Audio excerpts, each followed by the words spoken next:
State Department of Public Service and the chair of the Indian Point Decommissioning Oversight Board. Before we get started tonight, I wanted to acknowledge our host, Superintendent Mike Trombley, to provide a brief welcome. Thank you, Tom. Appreciate that.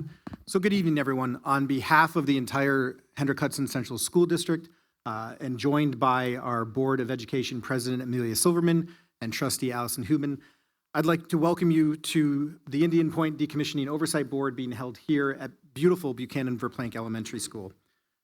I would like to extend my sincere gratitude to the district personnel who arranged for the logistics for tonight, our dedicated custodians, our technology staff led by Ms. Benita Joy, who's I think backstage right now, our principal of this building, Dr. Cynthia Kramer, my administrative colleague and district clerk, Carmen Koch. This building belongs to our children, and it is my hope that by hosting our meeting here today, it will serve as a powerful reminder and constant reminder of the community we are here to serve. We would be honored to, and I would request that we host this meeting in the future, so hopefully make a good impression every time that this board convenes. The mission of the Hendrick-Hudson Central School District is to ensure that students are engaged, passionate learners who achieve their maximum potential and contribute back to our society. That is our moral and ethical mandate. When New York State established the Oversight Board, its mission was to protect the financial, environmental, and physical interests of communities affected by decommissioning. Last meeting, we reviewed some of the accomplishments that this board has engaged in since it's been convened.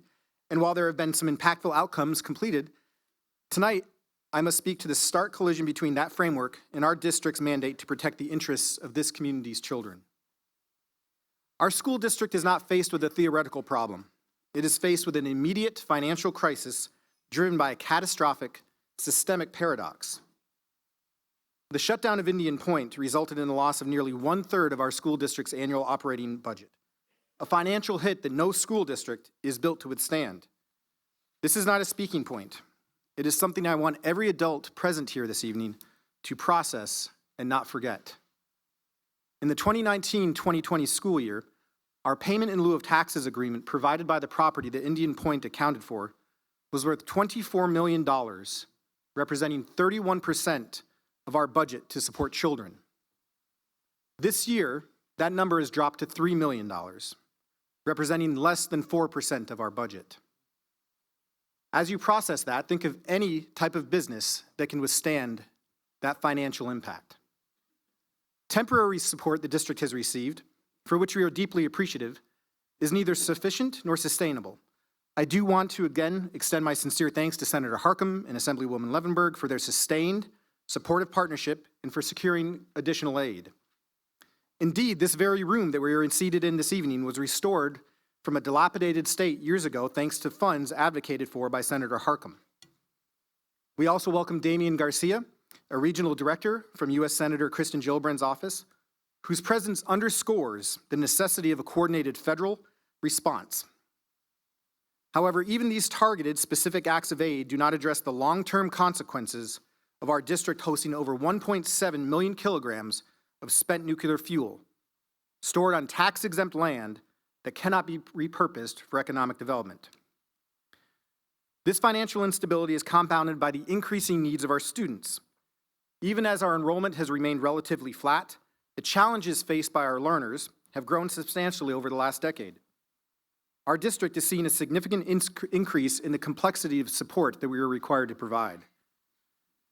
The population of students receiving free or reduced price meals has grown to account for more than 1/3 of our entire student body.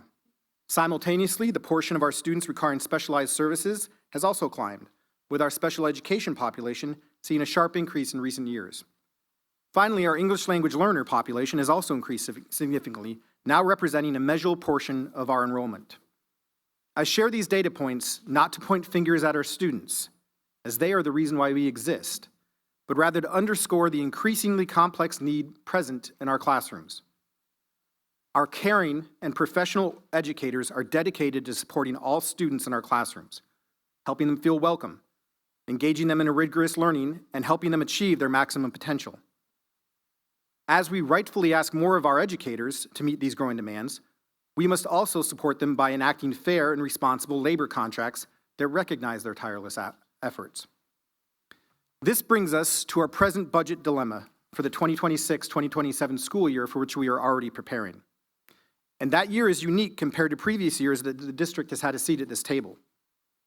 We are in current contract negotiations right now with 3 of our labor unions. The district has been a responsible steward of taxpayer dollars. We have worked collaboratively with our labor unions to offer agreements and incentives to right-size our district as we weather these revenue losses. Furthermore, our supportive community has recently passed budgets that utilize the maximum allowable tax levy increase. Yet our financial projections for next year show that to maintain our current programs, over the next few years, we would need to enact annual tax levy increases between 5% and almost 8%. As we increase that, would be an increase that would be borne by our community members. The financial damage of Indian Point closure, coupled with the state-mandated 2% tax cap, has rendered New York State school finance framework incapable of supporting the Hendrick-Hudson Central School District. It creates a formula where responsible governance is impossible and our children will suffer. The district is fully committed to providing our valued labor partners with fair contractual increases. And when I do the math, even as a social studies teacher, it appears impossible to meet that mandate under current limitations. As we enter into current negotiations with those 3 labor unions, even a modest 0.7% increase to salaries under one of our labor union contracts alone, an increase that would fall well below the regional average, which would hinder our ability to recruit and maintain the very best educators, would require us to propose a tax levy that pierces the 2% tax cap. Under state law, this compels us to seek a 60% supermajority vote for budget approval. I have sat at this table for over 2 years, and when I've looked out over the crowds, I see advocates and signs expressing concerns about a plethora of topics, such as the impact on environmental resources. And while this is a worthy ideal to advocate for, I'm dumbfounded why this body and other bodies that can make a difference are not doing more to protect the most important resource we have, our children. Our children are innocent. They bear no responsibilities for the failures or economic decisions made by adults. As their superintendent, my wish for every child who walks through the doors of Hendrick-Hudson is to have them have a transformative, enriching experience that positively impacts them for the rest of their lives. That goal, the promise of a world-class future, is what I am fighting to protect, and that's why this welcome remark is so long. If we propose a budget that meets the financial needs created by this financial crisis, we risk rejection of that budget by our voters. That failure is not merely a political setback. It is a moral catastrophe that could see the unthinkable outcomes, such as school mergers, that face districts that don't have a financial future. That is not meant to scare people. It is meant to provide a stark reality that the shutdown of Indian Point has caused. My hometown school district of Westport, New York, that I grew up in and that my grandmother was a teacher in, no longer exists because it was forced to merge due to financial impacts. So I speak firsthand on what could be in store if we do not get the help our children deserve. I will do everything in my power and with all of my energy to provide for our children, but I need more help. Help that does not come from educators. They are already doing their absolute best.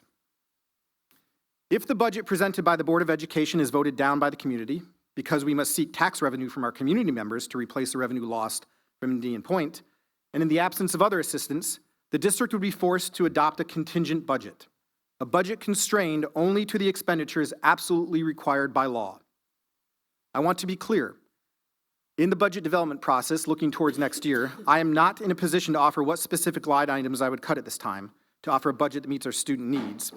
However, if we do enter into a contingent budget, meaning our budget is voted down, the law compels us to consider the elimination of programs. The consequence of this would be immediate and systematic dismantling our educational mission. The district would have to make immediate and drastic cuts to nearly all non-mandated programs. And to put it plainly, here is what would be on the cutting room floor. Eliminating all sports programs for students, eliminating clubs, academic competitions, and student enrichment opportunities, dramatically reducing and eliminating access to the arts, music, and technology, and specialized science courses that prepare students for college and careers. We would also have to consider closing our buildings to community groups and local nonprofits, impacting organizations that rely on our facilities. Our students, those students in this very elementary school and across our district, would have the unique distinction of attending schools in our region that can no longer provide the world-class education they deserve. They would be denied opportunities that help them achieve their future goals, build meaningful social networks, help them develop collaboration skills, and lead to post-secondary success and employment opportunities. The long-term consequences of these impossible choices fall squarely on them, our children. That is the legacy that adults who decided to close Indian Point without having a clear plan to support our students will have left. We spend hours during our DOB meetings projecting out what the Indian Point site decommissioning will look like into the 2040s, but I have not seen a shred of evidence that shows how the children impacted by the shutdown will be supported into the 2040s. It is almost as if the policymakers have thought and continue to think that the school district will simply figure it out. And I remind people of that mindset, that we as educators are not equipped, nor do we have the staff available that some other entities represented in this room have, with powerful lobbyists and massive legal teams to figure out the problems facing their organizations can employ to get their agendas passed. It is my understanding that the Indian Point Closure Task Force, a group preceding this Decommissioning Oversight Board, did not even have the school district at the table when deciding to close the plant. And so while I recognize that this oversight board cannot unilaterally grant these requests, the district must place them formally on the record for the consideration from our state and federal partners and any other adult who forced this decision upon our children or who can help solve these problems.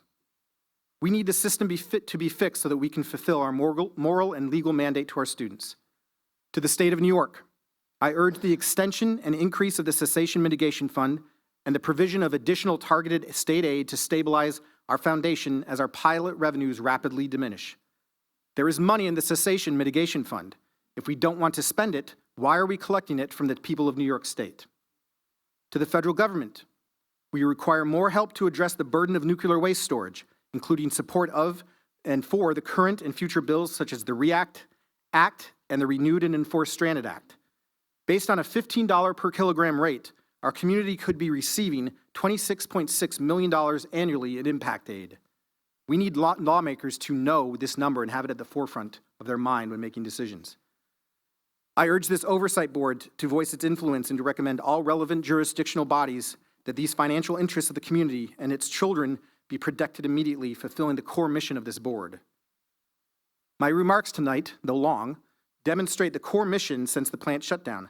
I ask each member of this board to reflect upon the evidence presented tonight and ask, are we continuing to fulfill the mission of this board to protect the financial interests of affected communities? The bylaws of this board provide that it has the power to call for voting stances, yet this body has not voted on anything since its inception. If my pleas are ignored, this budget season, 70% of our community who do not have children in our schools, but who do worry about their taxes and property values, could become a far more vocal constituency on this issue. But it should not come to that. Our community should not pit one portion of homeowners against our students. The safety and education of our children cannot be contingent on responses that at best attempt to avoid accountability. Thank you for the opportunity to welcome everybody this evening. And again, I want to welcome the board and all of its visitors, and I thank you for modeling for our students how a democratic republic engages and operates and demonstrates civil discourse. So thank you for allowing me that time.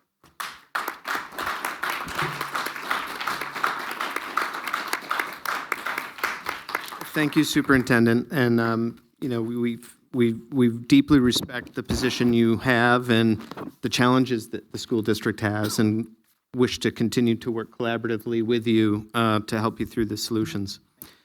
I'd like to now move on. If you could please go to the next slide. And Tom, if you could take us through the roll call. Thank you. Yes, and I'll move as quickly as possible. So please just quickly indicate your presence as I call your name. Tom Congdon. Here. John Sipos. Here. Senator Harcum. Here. Assemblywoman Levenberg. Kelly Turturro. Here. Cindy Costello. Here. Elizabeth Dovell. Mark Pattison. Here. Linda Malavi, Here? Jennifer Waka, Elise Peterson. Here. Oh, thank you. Here. Anthony Hill, Here. David Lockbaum, Present. Richard Webster, Yeah. Larissa Liebman, Here. Mayor Knickerbocker, Here.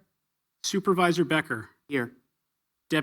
Commissioner Spear, Legislator Uli, Here. Superintendent Trombley, Present. Tom Carey, and Rich Naska. Here. Any board members I missed? All right, thank you. Some very basic logistics in general. Make sure that your mic is muted if you are not speaking. If you're online, please use the raise hand function if you need to speak. With that, I think I'll pass it back over to you, Tom. Thank you very much. And I also want to acknowledge Richard Webster. This will be your last DOB meeting as you announced your retirement. Really happy with Riverkeeper for nominating a replacement. Larissa has been terrific, engaging with the community and keeping us up to speed on what's going on in the community and questions folks have. So really appreciate the role that Riverkeeper plays. And with that, I think Senator Harcum and Assemblymember Dana Levenberg have a couple of words they'd like to share as well. Thank you very much, Tom. And before I do, thank you, Superintendent Trombley, for hosting us. We're thrilled to be here. Richard, if you could come over here, please, for a moment. Before you jet off to Mumbai and to Bali, we wanted to pause just for 20 seconds to thank you for a really extensive and event-filled career as both an environmental scientist and then later as an environmental litigator. You have been involved in some of the largest environmental issues of our lifetime, from coal ash to fracking to nuclear issues. And much of that casework will be studied in law schools for years. And I think even folks on the other side of issues who may have opposed you on the merits and the substance of issues were impressed always by your knowledge, your forethought, your preparation, and your passion. So I'm going to turn it over to Dana, and then we have just a little award for you from the legislature. And Richard, I just would like to, again, thank you for looking out for our beautiful Hudson River, which has such a huge impact on the entire region, including New York City. And all that you have done, you really have put the community, the environment, the people, the animals first. And that's really what counts. And all of your good work and your thoughtful questions, and sometimes your tough repartee, and even sometimes your hard to understand English accent, I know, has been an incredible asset. Well, that last part has been a little bit of a detriment to us to understand you, but everything that you have to add has really been an incredible asset to the process. And again, we all benefit from your incredible input, your thoughtfulness, and the data that you use to move us forward thoughtfully. So thank you so much. All right, well, thank you. Thank you. much. So, Stand up. Richard, on behalf of the legislature, we have a New York State Legislative Commendation Oh, Award wow, for you. thank you so much. Thank you so much. Thank you. Quick photo.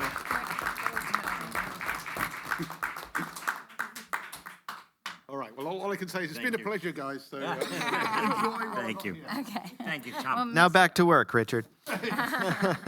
We'll get every last hour from your career. We really appreciate your role on the DOB as well. Thank you, Richard. I'd like to turn to the agenda real quick. Tonight, we're going to be joined by the Nuclear Regulatory Commission to provide us with some updates. We'll have our usual operational updates from Holtec and state agencies. We do have a larger than usual number of pre-registered speakers for the public statement hearing, so I'd ask the DOB members to keep that in mind. As we make our way through the agenda this evening, I'd like to try to reserve about an hour at the end for the public statement hearing portion.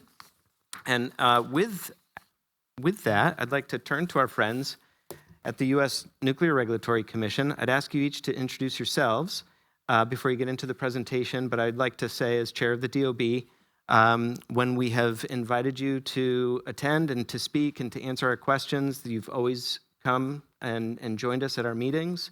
We greatly appreciate the partnership. We greatly appreciate the role you play in ensuring decommissioning happens in compliance with all federal standards and is safe for the communities. And we appreciate your willingness to be here today to give us presentations. Thank you. Thank you, Chair Congdon. Good evening. My name is Elise Eve, and I serve as the acting chief of the branch responsible for oversight of Indian Point in NRC Region 1. And I'll turn it to Storm to introduce herself. Hi, my name is Storm Winpachun, and I am a senior health physicist and the lead decommissioning inspector for Indian Points. Hello, my name is Greg Chapman. I'm a health physicist out of NRC headquarters, Reactor Decommissioning Branch. And I am Marlon Davis, out of the Office of Nuclear Materials Safety and Safeguards, Division of Fuel Management, and I'm the Inspection Oversight Branch. We appreciate the opportunity to speak with you this evening. I'd also like to recognize that several other NRC staff members are present in the audience. Next slide, please. Tonight's presentation will address the topics requested by the board. Storm will provide an overview of the decommissioning inspection program. I will discuss the NRC's implementation of Executive Order 14300. Greg will discuss regulations related to partial site release. And finally, Marlon will discuss regulatory experience associated with independent spent fuel storage installations. And after we walk through the material, we will open the floor for your questions and comments. I'll now turn it over to Storm. Thank you. So just kind of want to start it out. The inspection program is outlined in Inspection Manual, Chapter 2561, which is the Decommissioning Power Reactor Inspection Program. It has recently underwent a new revision. Just kind of a quick highlight is that once the fuel is removed from the vessel, the licensee enters the program. We inspectors perform oversight and verification of the decommissioning project at the site, and then the decommissioning inspection program ends when the license is terminated at the site. The goal of power reactor decommissioning is to decommission safely, allowing time for significant safety benefits. The licensee has 60 years to decommission a site. With accelerated decommissioning, that time can be shortened. Next slide.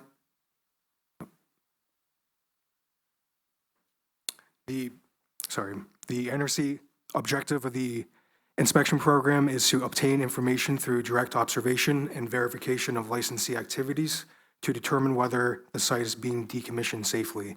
And that site operations and license termination activities are in conformance with applicable regulatory requirements, the site licensing basis, the licensee commitments, and management controls. Next slide. Sorry. Next slide. We have 7 core inspection procedures, and all of them are performed on an annual basis. We also have discretionary inspection procedures, in which are done on a select basis. Which some inspection procedures that we do on an annual basis cover fire protection and the inspection of final status surveys. On the right of the slide shows all of these 7 main ones, which are done on an annual basis. Next slide. Our inspection program is a risk-informed, so it is imperative to keep constant communications with the site for schedule of activities on site. We typically schedule our inspections during higher risk activities, and we also hold meetings on a periodic basis with the licensee, as well as with our project manager from headquarters, to ensure the site inspections and licensing activities can be reviewed and scheduled with higher risk work. Next slide. As for inspection planning and for reports, the region develops a master inspection plan in advance of performing the annual inspections by considering what activities the licensee will be undertaking during the upcoming year, and coordinates the scope and timing of these inspections with the program office in headquarters. The inspection effort includes reviewing licensee correspondence and previous inspections, performing the inspection, identifying any violations, and then communicating these to the licensee during an exit meeting. Violations are then handled in accordance with the NRC enforcement policy. Next slide. As for post-inspection activities, there's a prompt inspection debrief with NRC management, as well as the determination of any significant issues of concerns and enforcement-related issues. Once the reports are issued, most of them are publicly available on the Adams Public Search, and I provided a link, and there will be a link at the end of the presentation as well.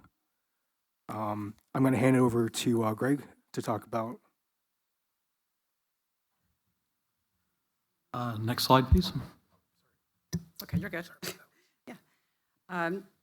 So I will cover Executive Order 14300. In May, the President signed Executive Order 14300 to modernize the NRC's regulations and structure, aiming to speed up licensing and support innovative technologies. Many of its directives were already underway due to the Advanced Act, which was signed in 2024. Although both the Executive Order and the Advanced Act focus on new reactor licensing, their emphasis on regulatory efficiency and clearer processes may also help reduce delays and improve predictability and decommissioning oversight. Next slide, please. And this is a screenshot of the NRC's public website about Executive Order 14300 and the Advanced Act, and I included a link at the end of the presentation as well. I'll highlight a few of these items and how they relate to the NRC's implementation of the Advanced Act and Executive Order 14300. Next slide, please. In January of this year, the Commission voted to update our mission statement. This was in response to a direction in the Advanced Act.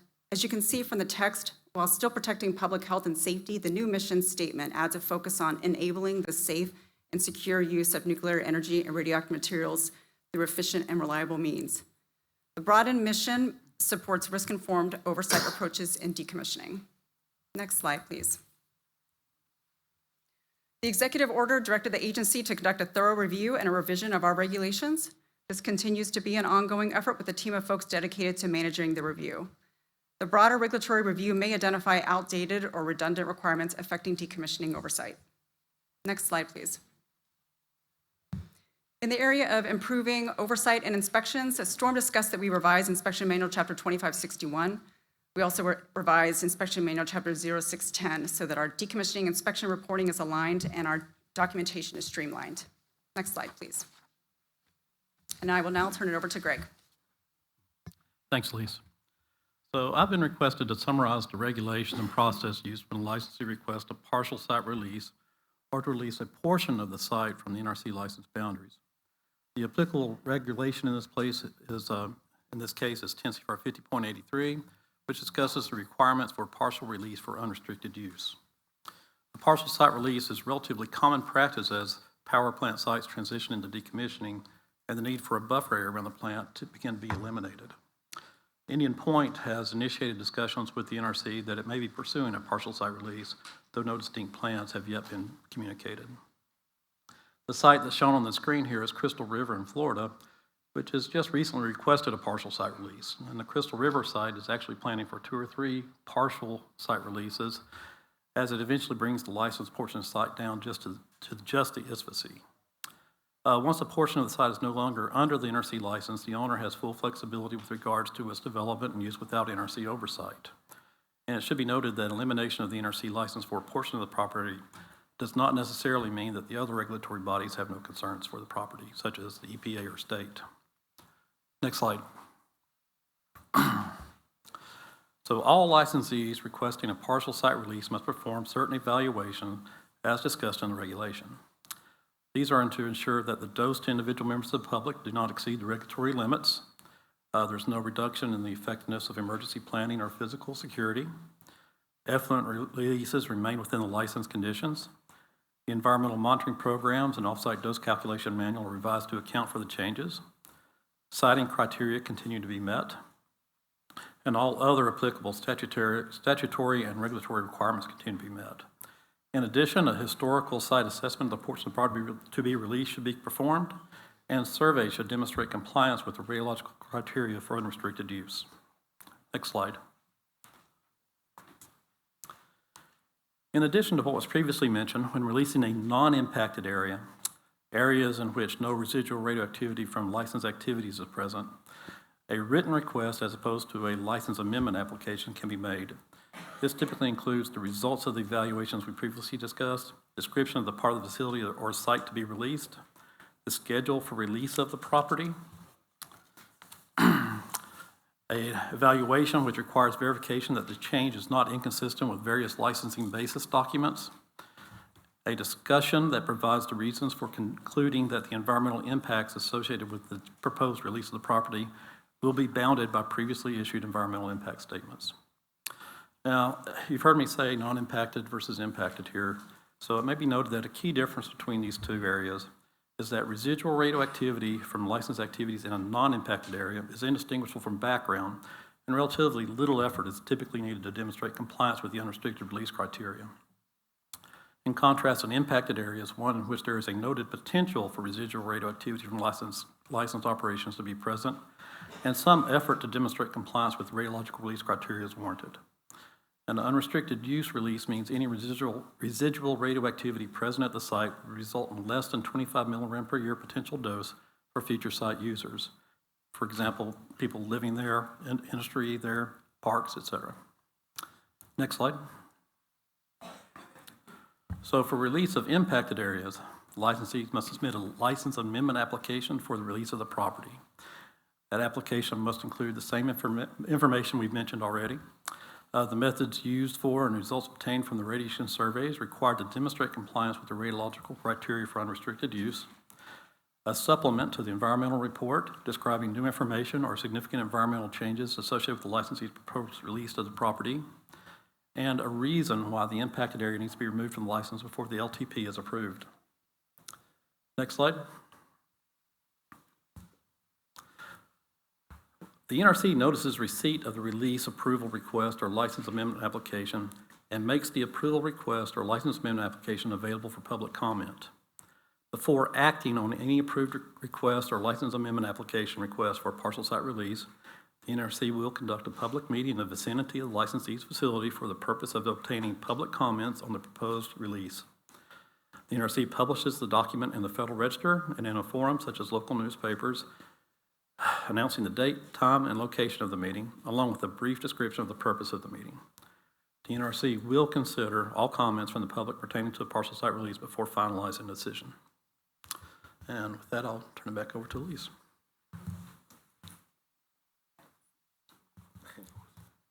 Thank you, Elise. Thank you, Greg. So in the center of this particular slide is our regulation from the NRC that kind of controls the changes, tests, and experience. This particular regulation allows the vendor and general licensees and also site-specific licensees to be able to make changes within their cash system or their ISVC facility. And supporting that regulation are the program documents that the inspection staff will use to implement that particular regulation. So what is 7248? A lot of people always ask that question. And what changes are allowed within that allow those vendors and the general licensees to make changes? If you look at the regulation, first, it provides a lot of definition. What is a method of evaluation? It talks about the 8 criteria, and that 8 criteria is what the NRC will look at and what the vendor and the licensee will use to determine whether or not they can make that change without needing NRC review and approval. The benefits of this particular regulation is for general licensees and vendors to have an opportunity to make changes as long as they meet that particular criteria.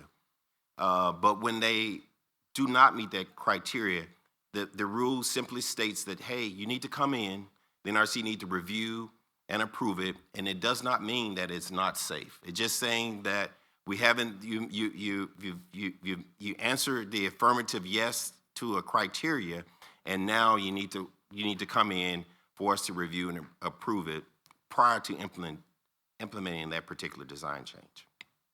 Next slide, please. And so in this slide, I wanted to show some of our regulatory experience and trends that we've seen with the regulation. And I only look back for the past 3 years of what we've been doing. One of the eight criteria that's in the regulation itself is the method of evaluation. And so what we've been seeing with some vendors and some general licensees is that they have made changes or implemented changes that needed prior NRC review and approval because they had made changes within that calculational framework that may not met the what we call the final safety analysis report, where it was not intended on being moved because they made a different method of evaluation than what was previously reviewed and approved. A lot of issues that we're also identifying is when the vendors make generic changes, it may impact the general licensee itself. And those generic changes may be generic, that may work at some sites, it may not work at all sites. And so we home in on those changes and how the sites are making and implementing those particular things at their particular site. We also have seen challenges in the lack of details in the particular evaluations, because each of the 8 criteria has to have an evaluation that supports the affirmative yes or the affirmative no. And what we've been seeing when we're doing our reviews, some of those have lacked the details that are needed to support the yes or the no. And then finally, we've noticed a trend in generic responses or canned statements within the evaluation itself. And it really does not get to the point of answering the question whether or not that criteria had been met or not been met. And so looking at it at big picture wise, we've seen a trend, we look at it, and then our inspection staff as a team, we go back and we discuss with the regional inspectors, and we either would do additional inspections or take enforcement actions. And so that's pretty much what we've been experiencing with the regulatory trend with the with 7248 change process itself. So that's all right. Next slide. Okay, here's the list of some of the links that we referred to in this presentation. Next slide, please. So thank you once again for the opportunity to present at this meeting, the Decommissioning Oversight Board. We appreciate your time, and we look forward to hearing your comments and questions shortly. Before we open the floor, I'd like to acknowledge that we are aware of the ongoing litigation related to effluent discharges and the state's appeal of the recent ruling. Therefore, we will not be addressing any questions on that topic this evening. With that, we're happy to begin the discussion at your discretion, Chair. Thank you all very much. I think we have a number of questions. Senator? Thank you very much. Thank you for the presentation. I noticed it was very general. There's nothing specific to the Indian Point site. Can you comment on any of your oversight or investigations specific to the Indian Point site since the last time the NRC was here to report to us?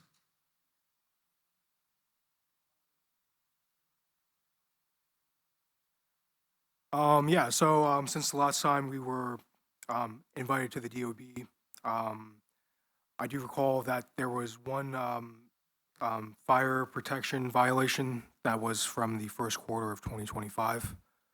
Outside of that, I believe there was one enforcement discretion in regards to decommissioning trust funds that we had dispositioned in the fourth quarter of 2024. We have all of our reports, for our findings and for our violations, that if they're minor, they're not documented, but they were corrected and fixed by the sites as per our guidance for just how we write our reports. But as of outside of that, I go up on sites periodically. I'm on site observing work, and with that, the violations that have been written and issued are the only ones that have occurred. And anything else to report from your perspective in all of the work that's going on, or? Yeah, so from my perspective, the work has been adequate. They have been decommissioning in accordance with our regulations, and that's what I capture in our reports. And if there's any violations that were to occur, that's something that I would disposition, and it would be issued within our report. Thank you. Supervisor Becker, then Assemblymember Levenberg. Thank you, Tom. In your discussion about the release of land after decommissioning, it was, you described the process for both impacted and unimpacted portions of the property, but it's very relevant to the school district, to the village of Buchanan, of course, to the town of Cortland, that these properties be redeveloped so that they can generate money to support our schools. And I haven't heard, first, there's a very quick question. Is it Holtec that asks for the release of the land, or is that something that you recommend? The request would come from the licensee. From Holtec? Yes. And I assume at this point they haven't. Is there anything that would indicate that this property would be available for redevelopment in the next 10 years? It would be totally up to Holtec in this case. Okay, thank you. Maybe while we're on that, you could give an example of how, I'm sorry, Dana, but how that process worked. So, because I know you read everything here and I followed it, but so say, for example, Holtec would come to you and say, okay, we'd like to release 5 acres. So within that process, there's a site evaluation done for radiological. So they would file a form with you, the NRC, and that would start the process. They would have it surveyed like the property. I apologize to interrupt. This is the court reporter, but you need to use your mic. Thank you so much. I couldn't hear you. Oh, I'm so sorry. No problem at all. Yeah. Okay, it's going to stay on? Okay. New technology for me. So it's kind of like, I think people are interested in what the process is, and a big question I have too, and of course it's up to Holtec, it's their property, whether they release it or not. But how long have you seen this process take once it gets started for a non-impacted area? Non-impacted areas are usually relatively quick. They don't actually have to go through the license amendment process. So they can actually provide a written request and we can respond in writing to release it if it's truly non-impacted. Okay. But they still have to do a site evaluation to verify that there's no radiological. Yes, they should do a historical site assessment to look at all their operations and make sure there's not been any releases into that area, things of that nature. They would do some level of surveying. We don't really discuss in our guidance how to survey a non-impacted area, but typically they'll do a survey that's about equivalent to a low-level impacted area. And that gives them some flexibility in case there does turn out to be something there. They have already done the survey in that case. And so they would get all that information, they'd bring it into us, we would review it. Like I said, there's a lot of supporting information that's there. We'd get a security specialist, we'd get a emergency planning specialist to review those particular plans, things of that nature. And once we've satisfied ourselves that they're being consistent, the licensing basis documents are consistent, things like that, then we can provide a written approval. So best case scenario, a year if everything is, just curious, just, this is all new to us, so. I would say best case scenario about a year. That's super duper best case, right? Yeah.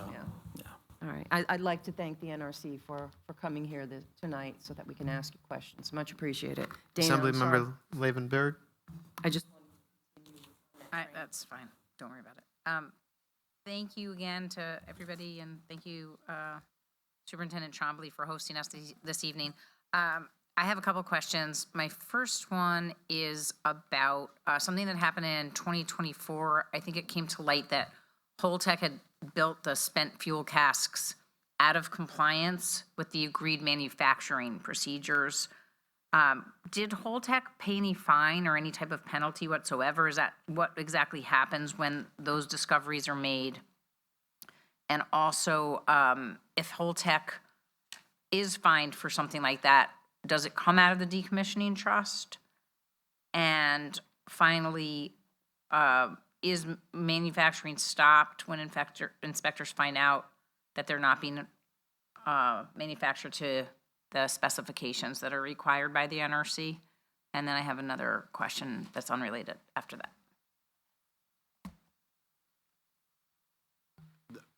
This is Marlon Davis. I don't like to assume or to guess. Do you know specifically what the cast manufacturing issue was? Yeah, it's design changes. It's exactly what you were talking about. It's design changes that should have been approved by NRC but were not. And I could provide a little bit more information. I believe along the way, there was a shift from a weld to a bolt or a bolt to a weld. Okay, so I can answer those questions. So your first questions, and thank you for your question. The first question was related to civil penalty. So it's how the civil penalty will work in the process is in our enforcement process. Once we identify a violation, we look back to see if corrective actions have been done. And if those corrective actions have been done and there is no previous issues that are related in a similar manner, that's when we start to look at civil penalties. But you can only get a civil penalty if it's an escalated enforcement. In this particular case, we looked at it for escalated enforcement, but we determined that it was a severe level 4, which is our lowest safety level of severity level. And so with that 4, it did not apply for a civil penalty at that time. So no civil penalty was given related to this particular design violation. But I guess just if there is, I guess if it is more severe, or the follow-up question is, where does the money come from? Are they allowed to use the decommissioning trust fund to pay for it? It actually comes from HOTEC themselves. It's not from the decommissioning fund. It will be a penalty that the vendor will have to pay themselves. And when it was identified, I guess you're saying that it wasn't severe enough that it required, or they did actually make the change, or was it too late already at that point? So it's two parts to how we assess an enforcement.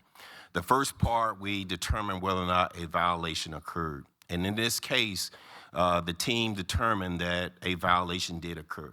So that's the first part, and then the second part, once we look at we determine that a violation occurred, then we look at the safety significance of that particular violation. And we would determine, based on that, whether that we will have escalated enforcement. In this particular case, we determined there was a violation occurred. Second part, we determined that it was low safety significance. Therefore, no civil penalty or escalated enforcement action occurred with that particular design violation. And was manufacturing stopped when the inspectors found out that they were not being manufactured to the agreed specifications at that time, or did they just continue to manufacture them with those changes without having gotten them pre-approved? Yeah, so you will have to, I can't answer that question, HOTEC, from a fabrication standpoint, but I will tell you how our process will go. So once we identify that a violation occurred, they have to have corrective action. If we agree upon those corrective actions, then manufacturer can continue. In this case, no manufacturing had taken place until after they provided more corrective actions to us. We determined those corrective actions were appropriate, and then therefore manufacturing occurred further on. But that's how our process will work. Once we identify it, we determine the safety significance, they put in corrective actions, we review those corrective actions, and if we find those corrective actions acceptable, then they can proceed on. Okay. And then the follow-up question really has to do with, we are hearing obviously that there's a lot of interest in expanding nuclear in this country right now, and a lot of attention being paid. And we had a long conversation about this at our last DOB meeting, but you were not here. So just from the NRC's perspective, is Indian Point a site that's being considered for reopening? And as a follow-up to the DPS, does it matter what the NRC thinks one way or the other about that? So thank you for the question. Yeah, we were not here last time, but we are aware that that topic came up. At this point, we have not received notification or an application from Holtec to restart Indian Point. If we did receive that, we would follow our process just as we have with other sites in the country that are currently undergoing restart. So there's no effort on the part of the NRC to actively identify sites? No. Can I ask what you define as restart? When you say restart, what does that mean? Yeah, thanks for the question. We have a process. It's in our inspection manual, chapter 2562, where we take a plant that was previously under 2561, a storm discussed in decommissioning, such as what was formerly known as 3 Mile and Unit 1, now known as Crane Clean Energy Center. And we shift our inspection focus to ensure that what the licensee is doing is looking at certain components that were in the process of decommissioning. And as they are bringing them back into service, we focus our inspection efforts on the most risk significant, safety significant components to ensure that that plant will be ready for restart. So eventually, we will shift back to having resident inspectors on site that will be there full-time, observing the licensee's activities as they go forward. Let's say they've segmented half the reactor vessel. Can they restart? That is something that we would follow. We would take a look at that in our process. That's not something that I've specifically looked at, but that if it was in the application, we would ensure that they were safe to restart.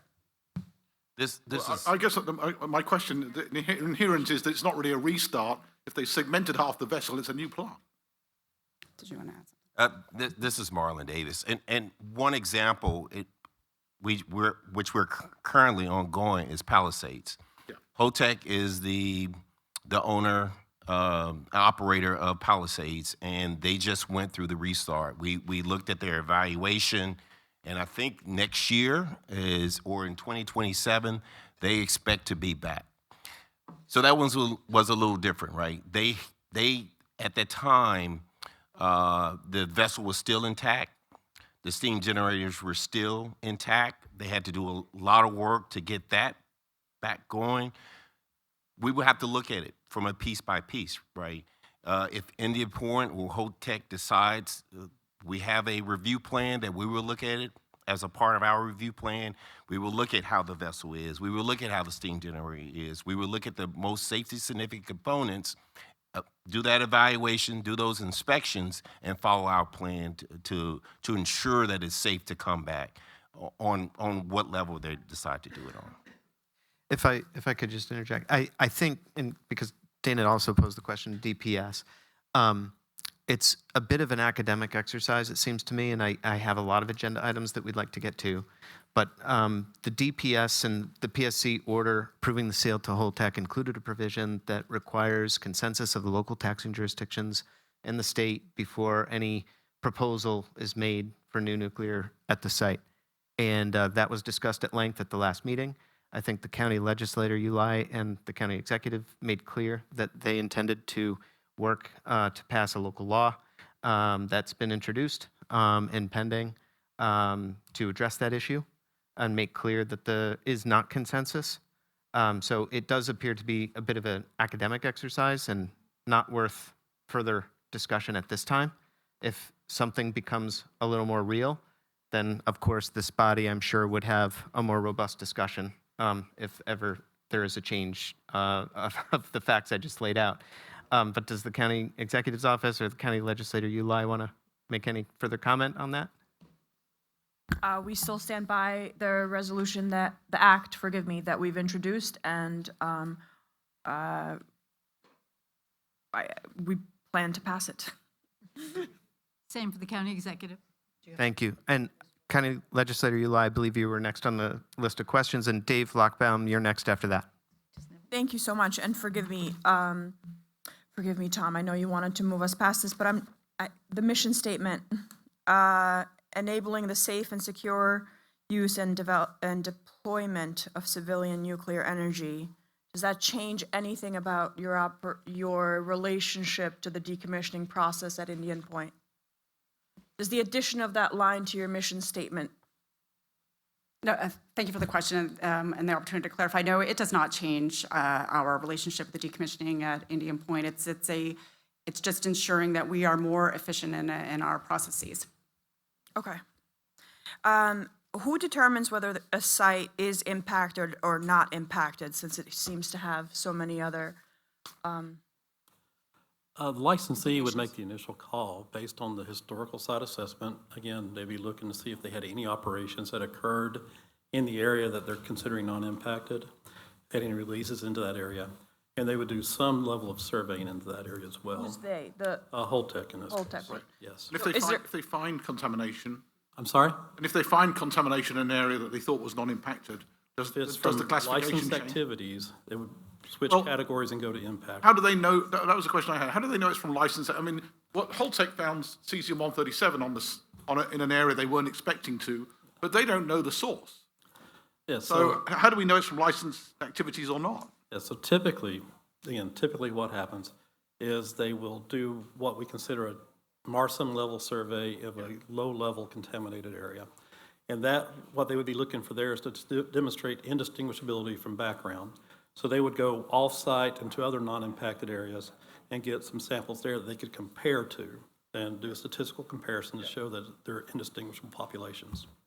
Yeah, but they did that and they found 4 times background. So does that mean an area that they thought was non-impacted becomes impacted? Just 4 times background is not, again, statistical. You have to look at the population of data there and see if the population data demonstrates that populations are significantly different. So. Wait, are you saying 4 times background doesn't automatically make it impacted? One sample, not necessarily. I mean, again, you're saying 4 times background, but what's the variation of background? Does it go from 8 to 2? Well, you tell me, you're the expert. Oh, that's what they're going to determine by collecting these other samples around the site. I mean, that's not background. I'm sorry? The samples close to the site are not background. You can't use those for background when there's a high hit there. You have to use samples that are from a comparable site far away. Again, they're supposed to go off their site to areas that have not been impacted, and they have to propose that to us, and we have to agree with them that it is not impacted area that they're pulling their samples from. But there's significant variation in background. And so typically they'll do it from several locations around the site, not on the site, but around it. And they'll be able to look at the variation in background as well as the variation from the samples they took on site. And there's actual statistical process in MARSIM, it's called a scenario B process, that they can use to demonstrate whether the samples they're collected are indistinguishable from background or not. What level of statistical significance is required for it to be classified as impacted?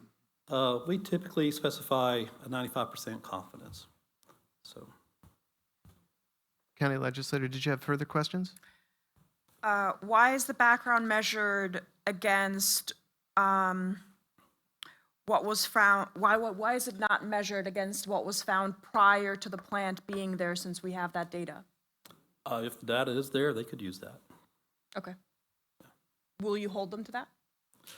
Again, Just it's now you what know they that it is propose. available? If it's available and they propose that as their background, I would definitely accept it. Thank you. Dave Lockbaum, I think you have a question on the virtual end. Okay, Dave, and then Susan. Dave?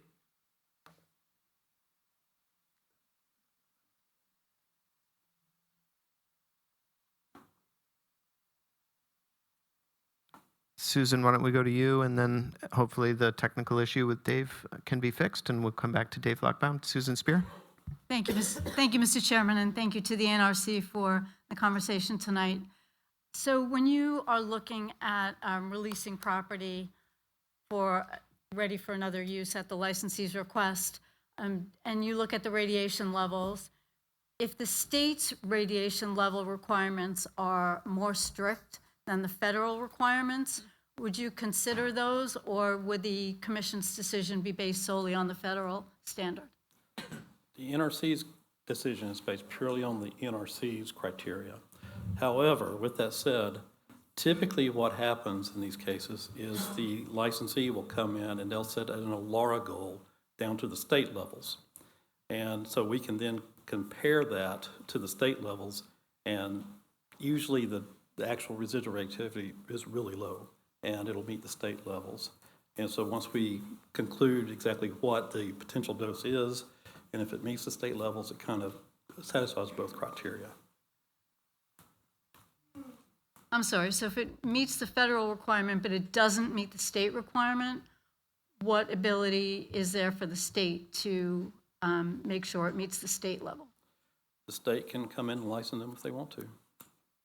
Okay, thank you. And just for clarification, is NRC aware that the state and Holtec agreed to a level that is lower, and by lower I mean more protective than the NRC standard for this site? It's a fairly common situation we encounter. So you are aware, NRC is aware of that here? Yes. Thank you.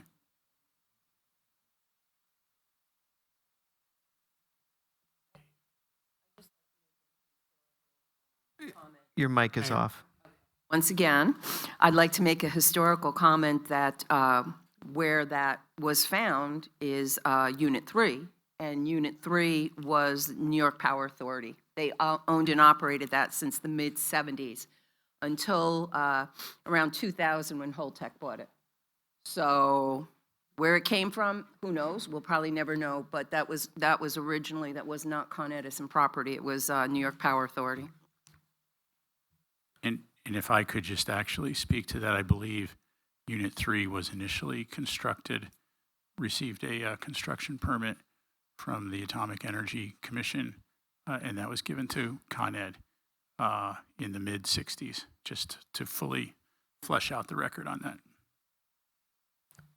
Thank you. Any other questions? I'm afraid Dave isn't back yet. Okay. Or Maybe, I think I Richard know Webster? what Dave was driving. Dave and I wrote a letter a while back about Holtec's repeated violations on design changes. And the question is, where you see repeated violations on design changes, does that make clear to you that corrective action is not working?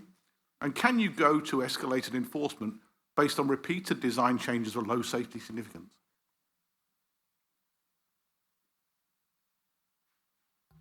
This is Marlon.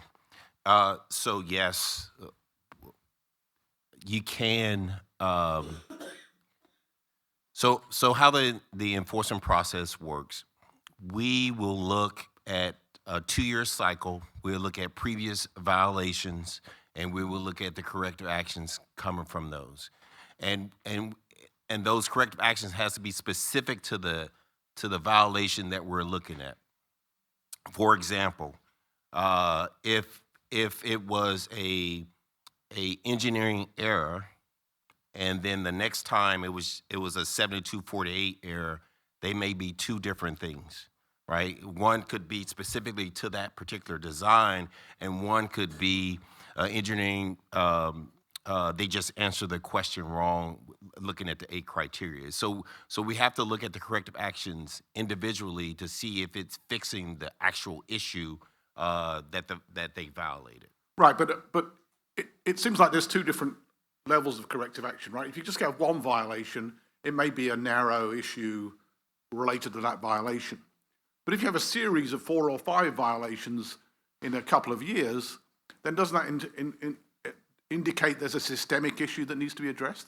And we agree. And so what we do when we look at violations or trends within our program, what we would do is increase the inspection frequency. And so we're looking at or do a deeper dive within our example to make sure that we're getting the underlying issue that's okay. Or why it is reoccurring. And so for Holtec specifically, did you do enhanced inspection? We did. We did a follow-up inspection, and we also increased the inspection frequency. And do you think the problem's solved? I cannot answer that at this point in time because we're still looking at inspection activities. Okay, thank you. I think we may have lost Dave. Did you have another question, John? No, I'm trying to get him back in, but go ahead. Hi, good evening. It's John Sipos, and I would like to third or fourth the welcome to NRC. Really appreciate your commission and your staff coming up here tonight and speaking with the folks here and the Decommissioning Oversight Board. I have just a couple of questions. I'd like to probe a little bit further on the Assembly person's questions, and I think, Marlon, I'm going to go to you first. So on the design change and the manufacturing change between the bolt and the weld for the dry casks, did that occur? Could you tell us how many casks were affected? Was it 1 cask or 10 casks or some other number of casks? I do not know the exact number, but it was over 10. Over 10. Okay. And did it affect casks at one site or casks at more than one site? It affects at multiple sites, but I just want to make sure this is clear. It was not a fabrication deficiency. It was a calculation issue where they made the change, and it should have came in for NRC prior review and approval. So what does that say? That's saying that here you have your 8 criteria, you have your method of evaluation, and the method of evaluation that they wanted to use, the NRC had not seen that before. So it was new and different than what we've seen before. And so we've asked them to come in because it would have met the criteria. And so once we reviewed that particular calculation, provided feedback, they made corrections within that, and that's why we identified that as a very low safety significant issue. Understood. And so this aspect where the vendor or the company made a change but did not alert NRC to that change before the change occurred, that affected more than 1 or more than 10 or maybe significantly more than 10 casks. That is correct. Okay, thank you. And was there another issue involving spent fuel dry cask canisters? I'm thinking about maybe where the ventilation area is located, the height from off the ground, just hypothetically 2 feet off the ground versus 15 feet off the ground. So that's preliminary at this point in time. We're in the process of making our final determination, but the inspection report for that preliminary information is in the public domain for that.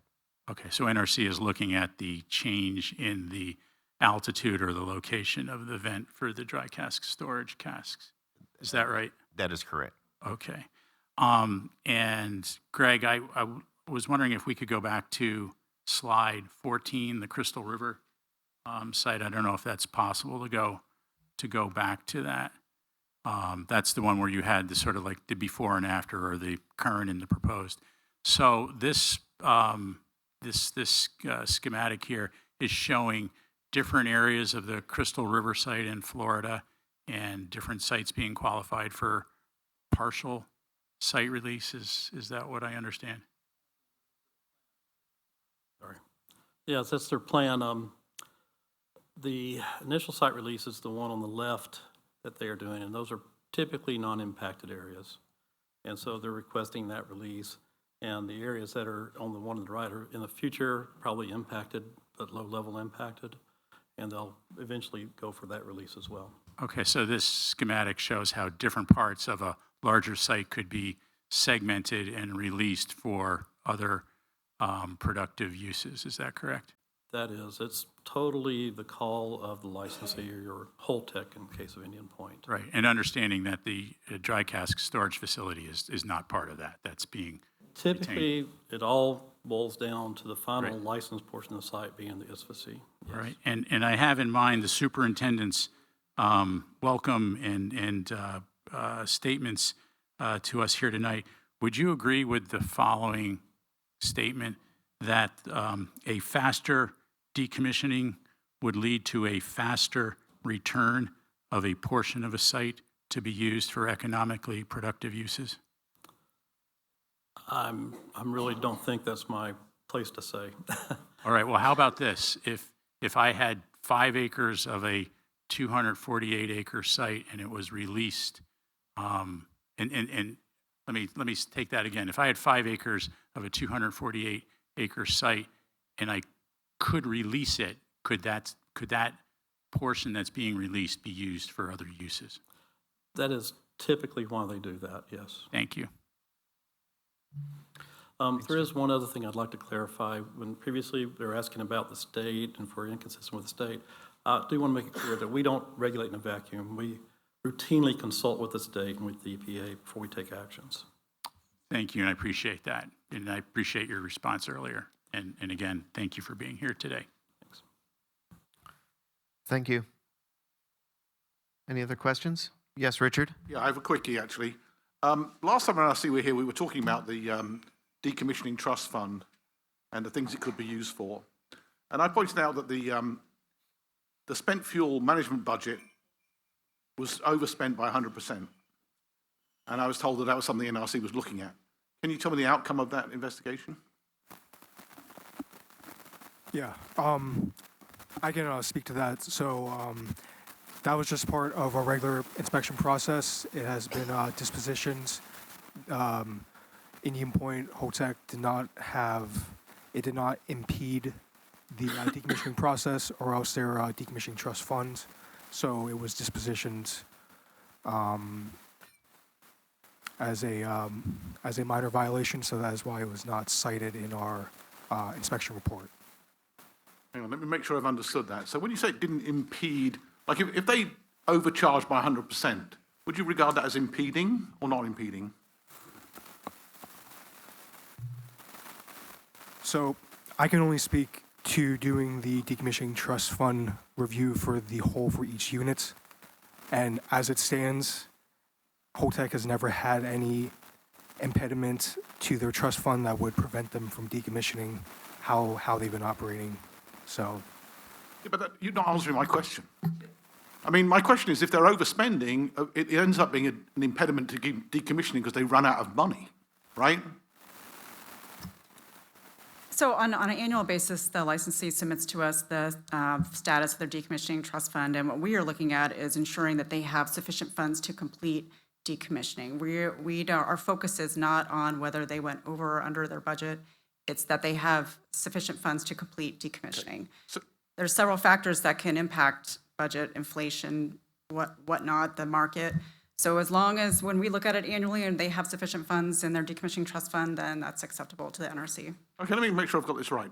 So if Holtec International charges HDI, Holtec Decommissioning International, twice the price at Indian Point as they charge at any other site, is that acceptable to NRC?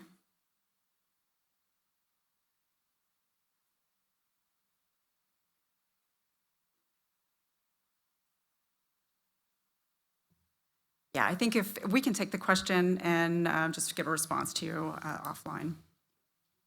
You're unable to give me an answer to that question now? I'm sorry, I was talking to my colleague. What was the question? The question is, if Holtec International charges HDI at Indian Point twice the price per cask as they charge any other site, is that acceptable to NRC? That's not something that, we're not going to be regulating how much the cost of what the licensee is charging.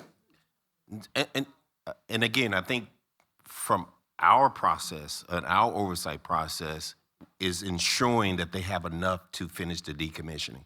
How much they charge, that's Holtec, between Holtec and HDI. Okay, well, We're just going to make sure that they have enough money to finish the decommissioning. Okay. That's what our regulations will provide. As an aside, I think after my retirement, I should get in the decommissioning business. But, Yeah. but can I just say, you said there was a minor violation. What was the nature of that minor violation? So the nature of the minor violation was just a failure to notify because of that overexpenditure of that budget item for the spent fuel costs. Failure to notify whom? The NRC, us. But however, that was notified in their next annual submittal for the DTF. Okay, thank you for your answers. Okay. Any further questions? We'll move on to the next agenda item. Thank you again to our NRC colleagues. Now at this time, I'd like to call Matt Johnson up from Holtec to give us an operational update.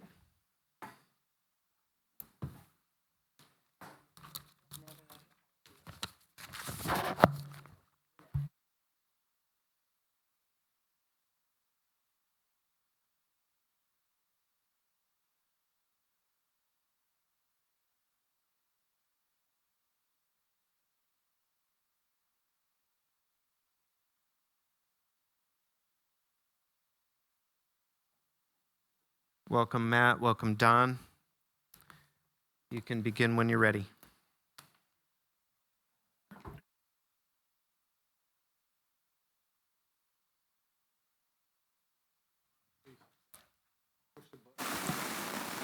It's green. I think we got it. Okay. All right. Thanks a lot. All right. So you can go to the next slide. We'll go through the agenda. So very similar agenda to the last meeting. It was just a couple of months ago, so this will be a little more brief. So we'll go quick safety update. Good. Thank you. Quick safety update. We'll go over the work completed since the last meeting and planned through the end of the year. Brief slide on NRC updates, which kind of just went through some of that. And then an update on the training building cesium, which we discussed last meeting as well, and that's why Don is here to help out with that discussion. You can go to the next slide. All right, so safety update.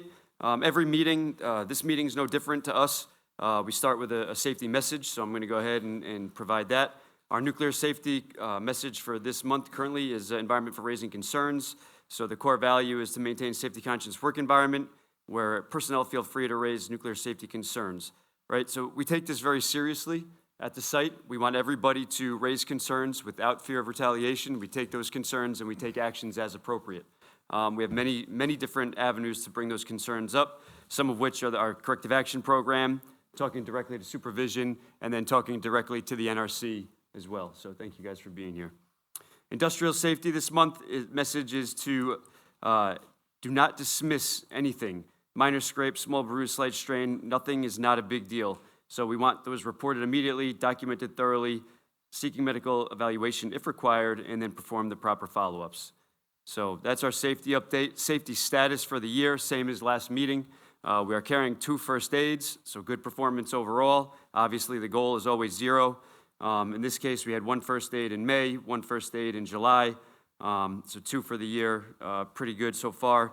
On dose for performance, third quarter dose is right on track. Unit 1 is on track for the year. You'll see on this slide the Unit 2 and 3 dose received overall is tracking low. That's because that's a full project dose over a 2-year period. I mentioned last meeting a couple of months ago. So it's on track for this year, and it'll be on track through next year as well. Next slide, please. So just a quick overview of the site map, same as I presented last time. No real changes to this map. The buildings in blue will remain. The buildings in red have been removed. Yellow is where we're currently working, and then the green is scheduled for demo. So that green building in the middle is the superheater structure associated with Unit 1, and that's going to be a focus for 2026. Next slide. So this slide is the southern end of the property. Same deal here. The one major change is on the bottom of the slide. You'll see a small red box there labeled Met Tower. That structure has been removed since the last meeting. The Met Tower was about 400 feet tall. That was the tower we used for monitoring different communication systems associated with our emergency planning system. So that tower was removed, and I'll talk a little bit more about that in coming slides. Vessel segmentation. So since the last DOB, we simply have continued mainly Unit 2. So you can see the picture to the right there. That's a pictorial view of what the lower internals are made up of.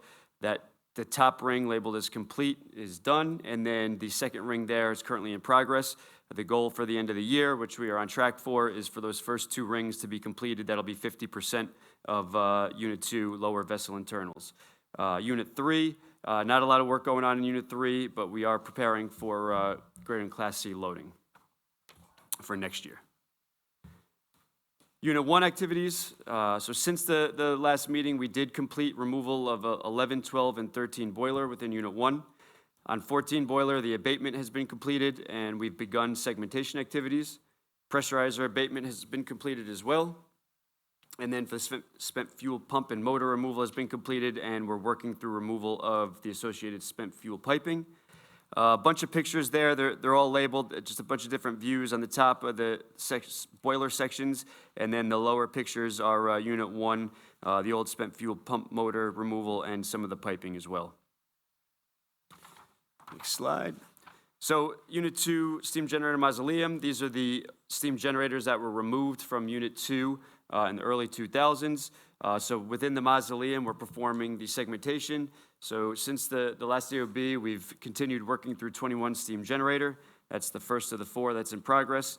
So you can see the pictures there. All the way to the right is the cut through the steam dome, which is the upper portion of the steam generator. And then as you move to the left, those are the bowl section of the steam generator. So the overall process is that we remove the steam dome, we put that to the side, and then that's the clean section. Then we start moving, as we move down on the steam generator, that gets into the cutting that would be associated with anything contaminated and would need to be treated as rad waste. Next slide. All right, so through the end of the year, on going into next year for Unit 1, as I mentioned, we finished removal on 11 through 13 boilers. In 2026, we'll be focusing on 14 boiler. 2026, we'll focus on the pressurizer and the removal of the blowdown tanks on the 33-foot. Unit 1, CSB and NSB, those are the chemical service and nuclear service buildings. There's support buildings for the old Unit 1 plant. We'll complete the spent fuel piping heat exchanger removal in 2025, and then we'll move into demo of the components within the NSB building in 2026. For the old steam generators, we'll continue with 21 steam generator segmentation, and then the next one up will be 23 after that. Next slide.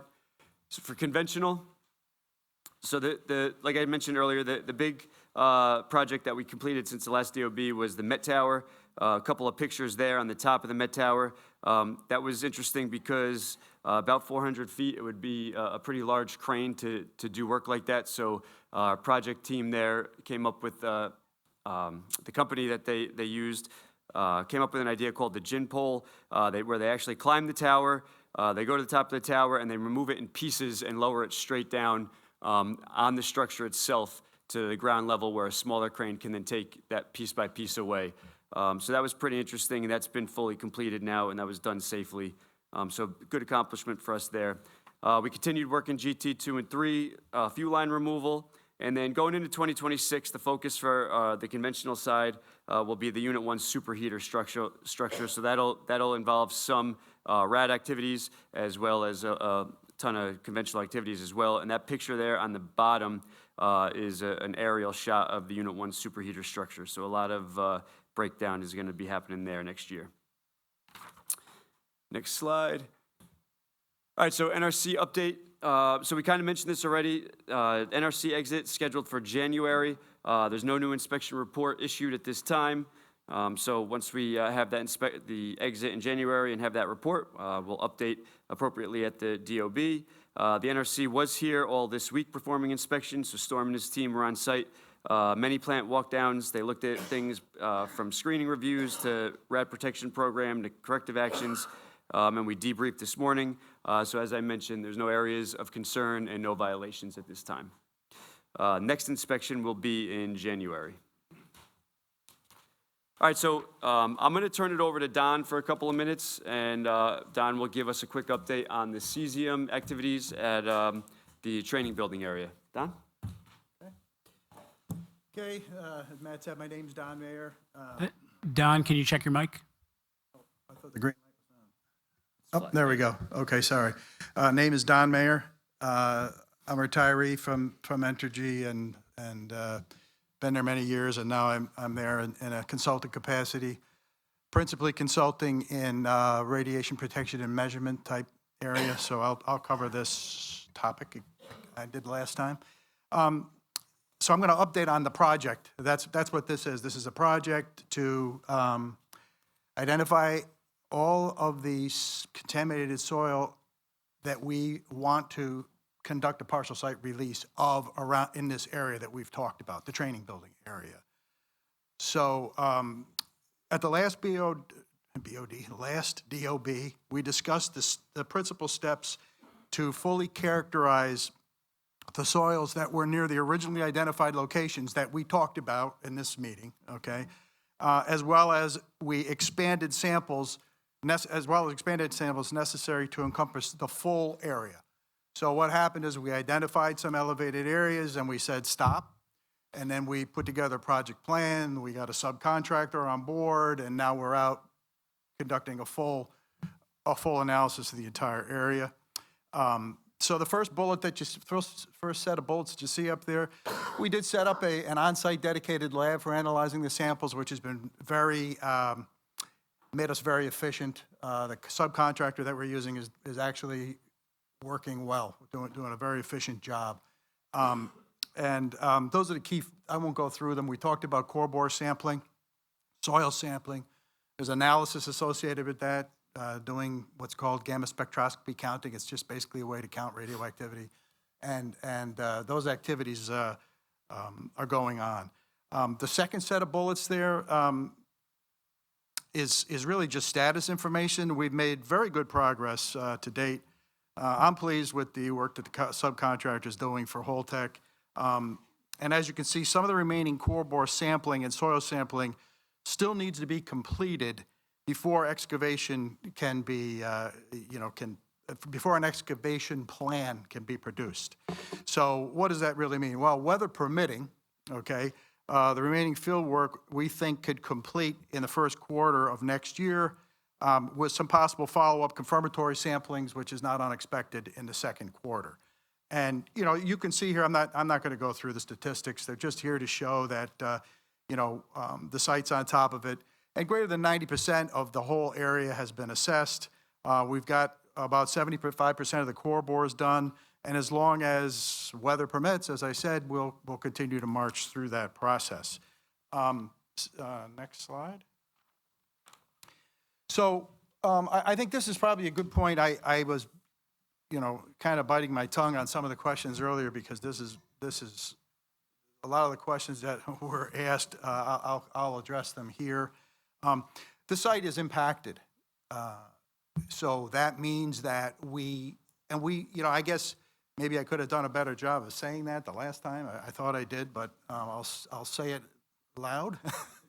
Okay, so and what that means is that we have in fact identified what we know to be licensed material that occurred sometime in the 50 years of operation of Indian Point.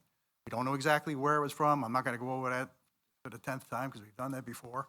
Holtec's job is to fix it, okay, and that's what they're doing. So once all the sampling is complete and analyzed, then we'll be able to develop an excavation plan. So an excavation schedule can't be completed until the evacuation plan is complete, obviously, okay? And what'll occur, we kind of talked about this at the last meeting, so we have experience excavating soils, and we did do that earlier this year. I talked about that at the last DOB, I won't belabor it, but during the excavation, the removed soil will be disposed of per NRC regulations using the same process that we used earlier this year for the initial site excavations.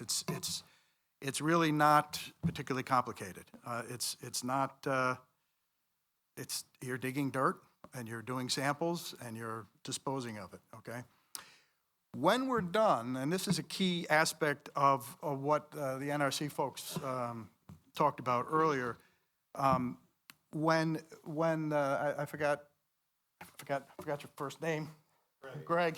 When Greg talked about 5083, 10 CFR 50.83, an expectation in the overall process is something that's called a final status survey.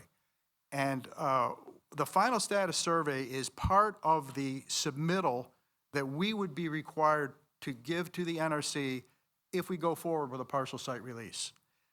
So the NRC, the NRC regulation is noted in my slide. They put it in their slide, and it's called release of a part of a power reactor facility or site for unrestricted use, which is a question that some of you folks asked about. The goal here, if, I'm not a Holtec employee, but if Holtec decides to release this property when they're done doing what they're going to do, then it can be used for commercial purposes. They can sell it, okay? And we talked about options that were considered, data center, I don't know what they want to do, but, So anyway, those are some of the options. The FSS is what is used to show compliance with regulatory requirements. So when Greg talked about you have to meet the 25 millirem value, et cetera, there's a whole statistically based process, and I won't go into the details, but we have to demonstrate compliance with that. And there are ways, there are technical calculations and things that you do to demonstrate that compliance. And then the NRC has at other sites, and I'm quite certain they'll probably do it at Indian Point, they will bring in independent lab expertise so that we don't just expect them to believe what we tell them, okay? Although they certainly could, but they will check it, okay? And they will bring in their independent lab and they will take additional samples. They will probably do what are called gamma walkover scans, where they'll come in and they'll survey and do extra work to validate that what we said is correct and accurate, and that in fact it meets the regulatory compliance. And as the individual mentioned earlier, NRC approval is required, okay, before the property can be released from Holtec control. So we can't release this property until the NRC has approved it. And there is a license amendment process that we have to go through, but that's, it's complicated paperwork, okay? But we know how to do it. We've done it many times. Not on this particular activity, but license amendments are part of the business. And then I'll say this, so I'll say another thing. So we haven't spoken directly about it, really, but, quite frankly, I think you're all aware that, as John mentioned, I can never remember the name of the agreement that Holtec and the state reached, but whatever it is, it's a written memorandum of understanding, basically, that says we will decommission the site in accordance with the rules of the Nuclear Regulatory Commission. In other words, they are our regulator. However, Holtec agreed that they will lower the limit from 25 millirem to 10. And so, that's what we're going to do. So when now we haven't met with the NRC yet formally on this. They're aware of what we're doing.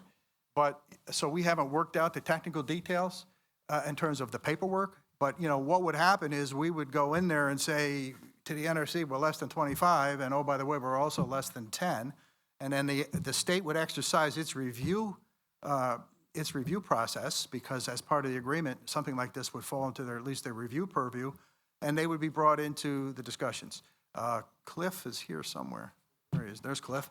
And Cliff is on site. He sees what we're doing, and there's no secrets what's going on.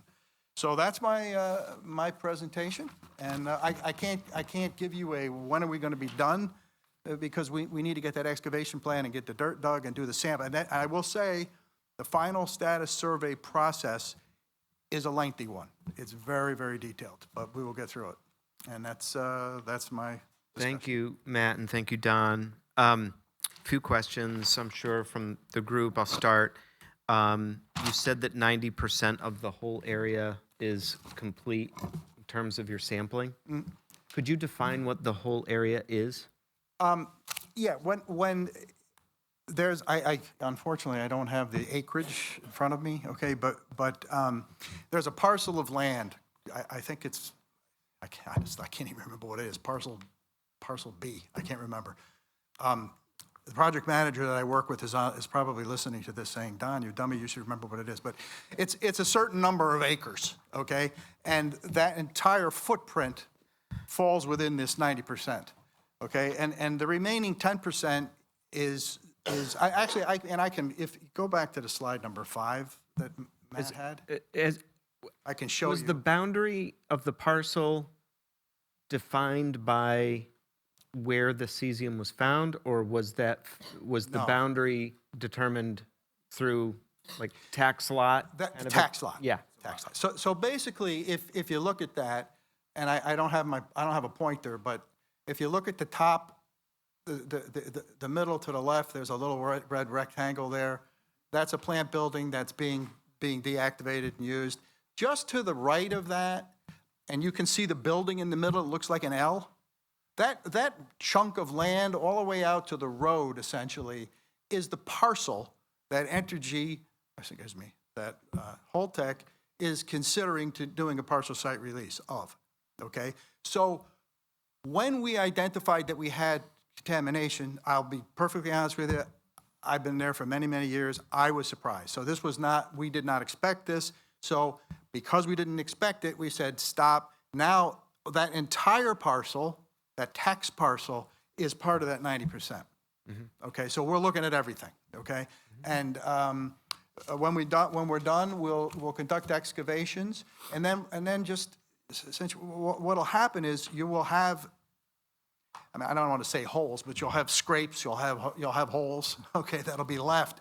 That will become a new surface, okay? So then we go in, and then we have to do a final status survey of that new surface, okay? And that new surface has to meet the surface requirements for release of property, okay? And how do we define that surface? Well, we have to do core bores. We go down 10 feet into the ground, okay? And we make sure that everything below a certain area is clean, okay? And anything above that has to be remediated. And so that's the process. So we're well along. Superintendent Trombley?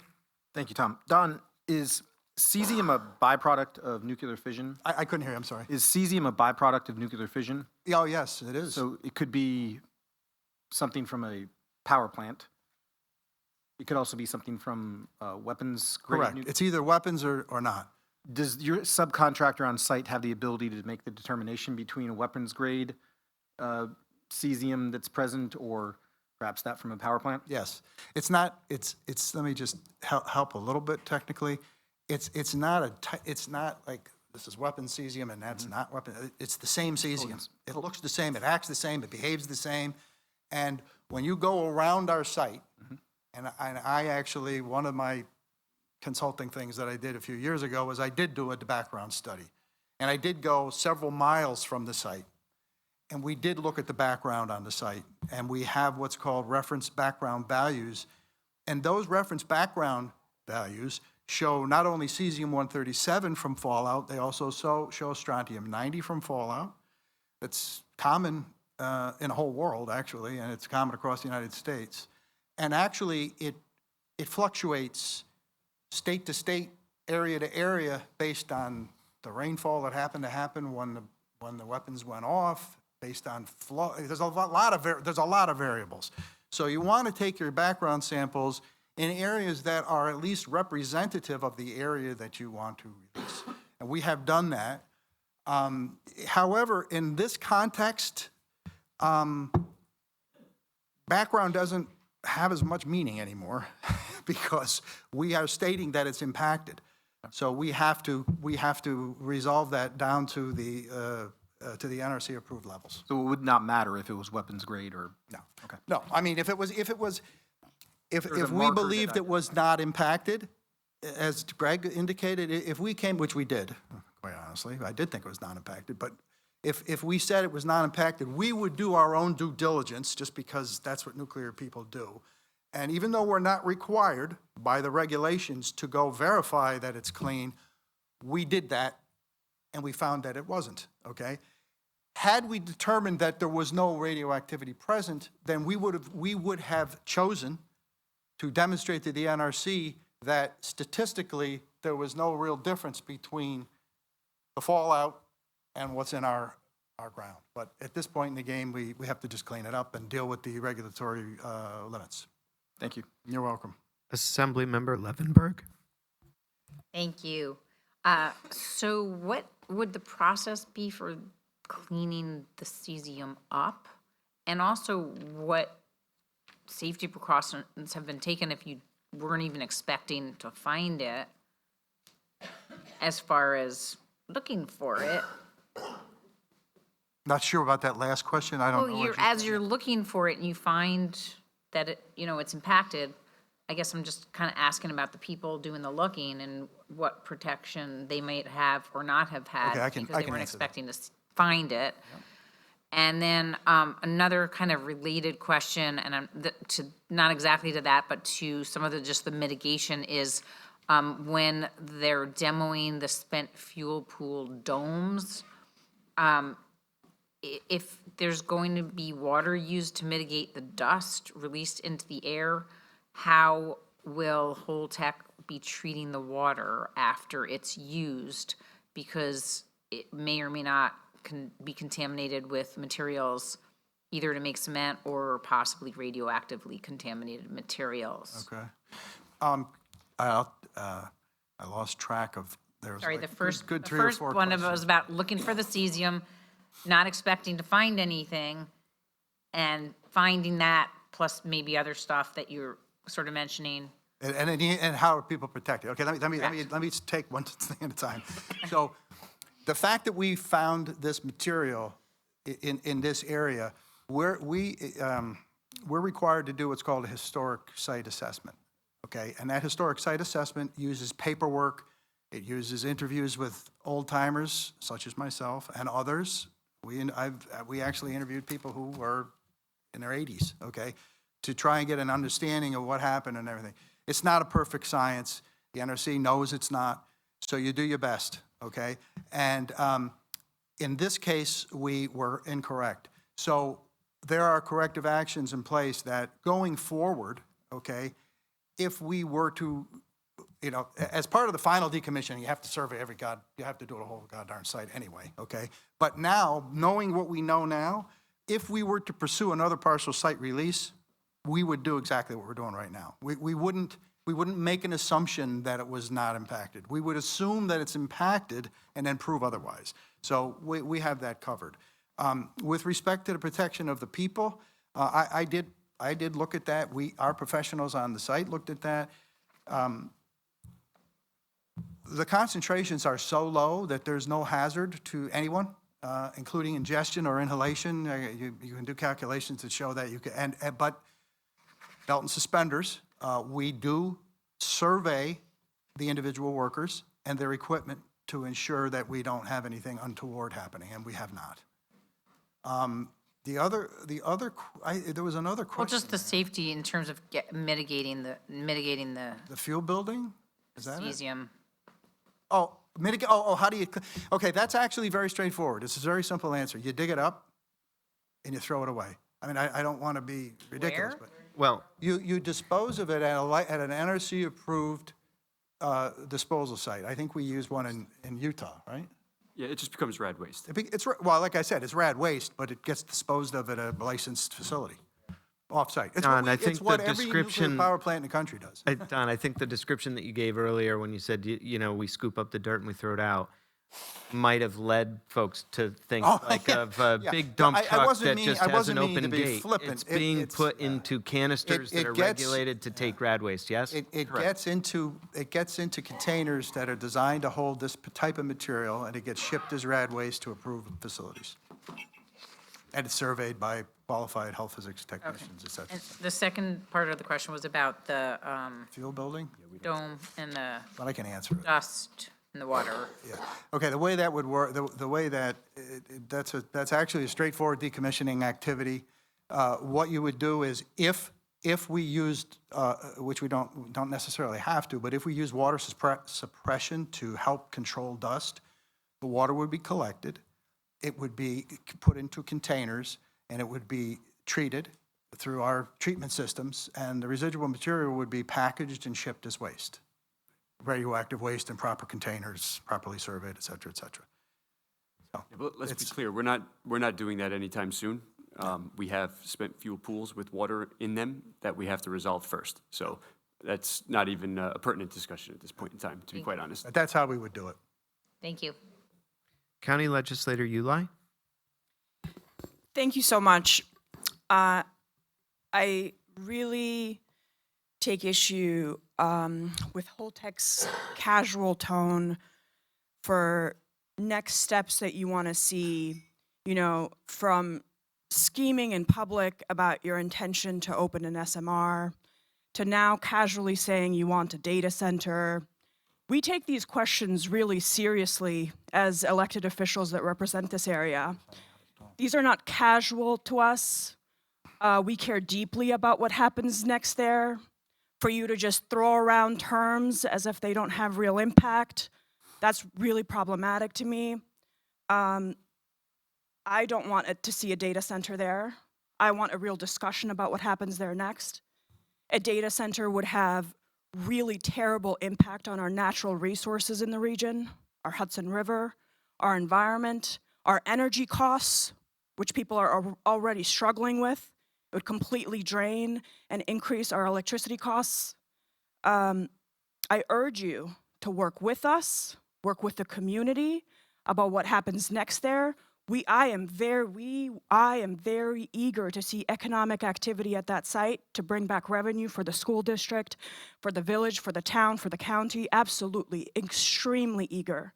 But it cannot be done at the expense of our natural environment. And I want a conversation, and I need you to be better partners and not just throw around ideas so casually. Please work with us. Thank you. Tom, as the mayor of the host community, we appreciate everyone's input into what should be developed on that property. And we will probably look the same, but I think something needs to be established right up front. We do not want people telling us what should be going on at Indian Point. We have our own government there. We have our own zoning and planning boards.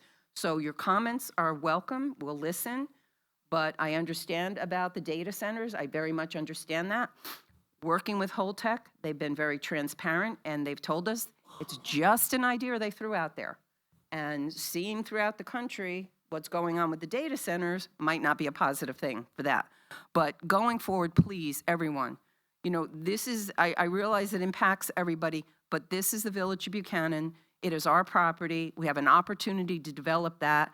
Your thoughts are welcome, but I don't want anyone dictating what we should do there. Okay? Thank you.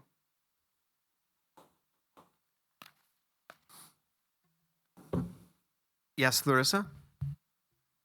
So on a sort of different topic, I have a question about something that came up this week. We noticed that NRC posted a notice regarding Holtec requesting a amendment to the Indian Point operating license, and that notice was a bit opaque, mysterious. I was wondering if you could provide a little more details about what that pertains, just because it caused a lot of concern because it wasn't really clear what that was about. I believe what you're talking about is an amendment that's part of our security status. So I'm not going to discuss anything further with that here. We discussed that with the NRC. We provided it via the licensing amendment process, and that's all I can say about that at this forum. Well, can you say what it's not? Say again? Can you say what it's not? No. Is it about trying to restart Indian Point or rebuild Indian Point? Oh, no, it is not. Okay. Go on, Richard. Okay. So I had a couple of questions. Don, thanks first for being so clear about the impacted status, because I think that was a concern. So it does raise the question. I thought we'd had a discussion last time, I think, about some sort of portable detector that you were getting to survey the site. Can you clarify what's happening with that? Yeah, that's part of that 90%. It's being... Don, could you use your mic? Sorry. Yes, the question was about a particular type of radiation detector that we were going to deploy. And we have deployed it. It's very effective. It's, I don't know how familiar you are with the technology, but there are different sizes of detectors. This happens to be a very large detector so that its detection efficiency is quite high. Mm-hmm. So it allows us to more rapidly assess the entire area. And then what we do with that's not a one and done. We do that, and then that informs us as to what else do we need to do in those locations? So the answer is it's ongoing. It's actually quite effective. Okay, and do you intend to use the same detector on the rest of the site? I don't know. I honestly don't know. It's a good tool. It's not our tool right now. We actually worked with the vendor that's using it right now, the subcontractor. So, I mean, it's a great tool. I would expect it might be used going forward, but that's too premature at this point. Can you reassure us that you will be surveying the whole site? Absolutely. Well, I can reassure you that, yes, we will, and I can also reassure you that the NRC won't allow us not to. We have to. Thank you. Okay. One last question, sorry. Which ahead. is to go back to the spent fuel budget overspend. I haven't heard a good explanation of why it cost Holtec twice as much money to move the spent fuel from the spent fuel pools to the dry casks in the time allotted in the JP. Can you elucidate that? No, I have no answer for that, Rich. You've asked that question to previous people sitting in my position, and I don't know. I don't have an answer for you. Could you get an answer? I can certainly take it back and provide what I can get. Well, let me ask you another question. How can we be assured that Holtec Decommissioning International isn't being overcharged by Holtec International? Certainly by the process that the NRC explained to you. No, the NRC said they didn't. No, let me finish. You're mischaracterizing what the NRC said. The NRC said they didn't care about that, provided... And what I'm telling you is I'm not here to discuss who we charge, how we charge, when we charge, or what we charge. What I'm going to tell you is we annually submit to the NRC a document that assures that we have the funds required to decommission the site and have money left over at the end. Yeah, I know that, but that doesn't answer my question. Well, that's the answer I'm going to provide. So you I don't have any. I can't tell you why the company charges certain things in certain areas. I can't get into the finances of the greater company, but I can tell you in the important, that's what we do. I'm asking you to assure us that Holtec Decommissioning International bargains hard with Holtec International for competitive prices. I'm not sure what I'm supposed to say to that. I'm going to tell you that we decommission the site in a safe way per our regulations, and we follow all those protocols. I'm not going to get into why we charge or who we charge. John, I think it's not pertinent. John, and then we've got to move on to I know we're running out of time here. Just a very quick question. I was talking with Greg about this. I was wondering if Holtec would care to chime in on this. Would you agree with the general principle that the faster a site is decommissioned, the quicker it can be used for economically productive uses? Yes, I would agree. Thank you. With that, I'd like to move on so that we can try to get to the public statement hearing close to on schedule. For the state agency oversight updates, I'm going to turn to the resident inspector, Cliff Chapin, to begin. Okay, good evening. I'm Cliff Chapin, New York State Inspector with the Department of Public Service, stationed at Indian Point. This is a reminder that the Department of Public Service maintains the Indian Point tip line and website for raising concerns. The website provides common questions and answers associated with raising a concern and offers different options, including an online form that can be filled out, a phone number that can be called, and/or an email address that can be utilized. DPS has not received any messages to the tip line since the last DOB meeting. Next. Holtec continues to maintain 4 of the Reuter-Stokes radiation monitors in service. These monitors are the 4 closest monitors to the Buchanan Verplanck Elementary School. The monitors continue to show stable background radiation levels as expected. Next slide. Since the last DOB meeting, the DPS has reviewed the filings that Holtec has submitted to the NRC and to the state. These documents included the Indian Point Unit 3 Decommissioning Safety Analysis Report Biennial Update. The update reflected changes to the safety analysis based on fuel having been moved to the independent spent fuel storage installation. And the Holtec mid-year financial presentation required by the joint proposal. This presentation confirmed that all NRC and state funding requirements associated with the Decommissioning Trust Fund are met. Next slide. Holtec has continued to hold monthly project update meetings in accordance with the joint proposal. These meetings are attended by the New York State Department of Public Service and the Department of Environmental Conservation. As part of the walkdowns that I perform on site, I've recently been observing demolition activities, which have included the Unit 2, Unit 3 transformers and associated equipment, the outage one-stop shop facility, and the site's meteorological tower. Additionally, I've observed some of the training area surveys while they were being taken. I'll turn it over to Kelly. Good evening. I'm Kelly Turturro, Regional Director for the New York State Department of Environmental Conservation. A quick update on our work on the remedial investigation work plan for the Lafarge former Spectra area. We had received a remedial investigation report from Holtec that we reviewed and provided a second round of comments on at the end of November. So we will await a response from Holtec and then review that report again to continue through to a final report. Next slide, please. We've talked about the Speedies permit that governs discharges from the Indian Point site, regulated by DEC through a Speedies permit. Given the continuing Save the Hudson litigation, DEC has made a determination that we will await a final court decision before continuing with our Speedies permit process. Next slide, please.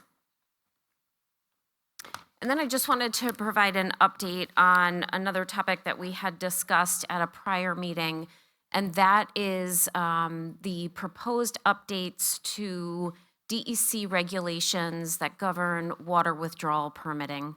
As we've talked about, there were a variety of updates to what we call our Part 601 regulation, improving clarity and consistency throughout the regulations. But one area that we had talked about here at the DOB meeting was the proposal by DEC to have a permitting exemption similar to that on the Atlantic Ocean and the Long Island Sound, but the exemption would continue up the Hudson River to the northern boundary of Westchester and Rockland. We received a lot of public comments from the community. Next slide, please. And we've taken those comments into consideration as we've developed our final regulations. So we heard concerns about protection of aquatic species, and as a result, what we did was we got rid of that straight exemption that we had proposed. So we specifically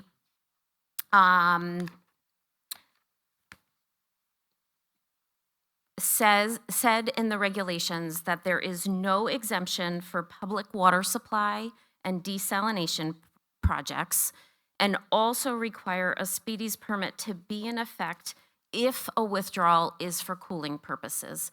So from DEC's jurisdictional perspective, the Speedies permit is the mechanism where we provide those protections for aquatic species.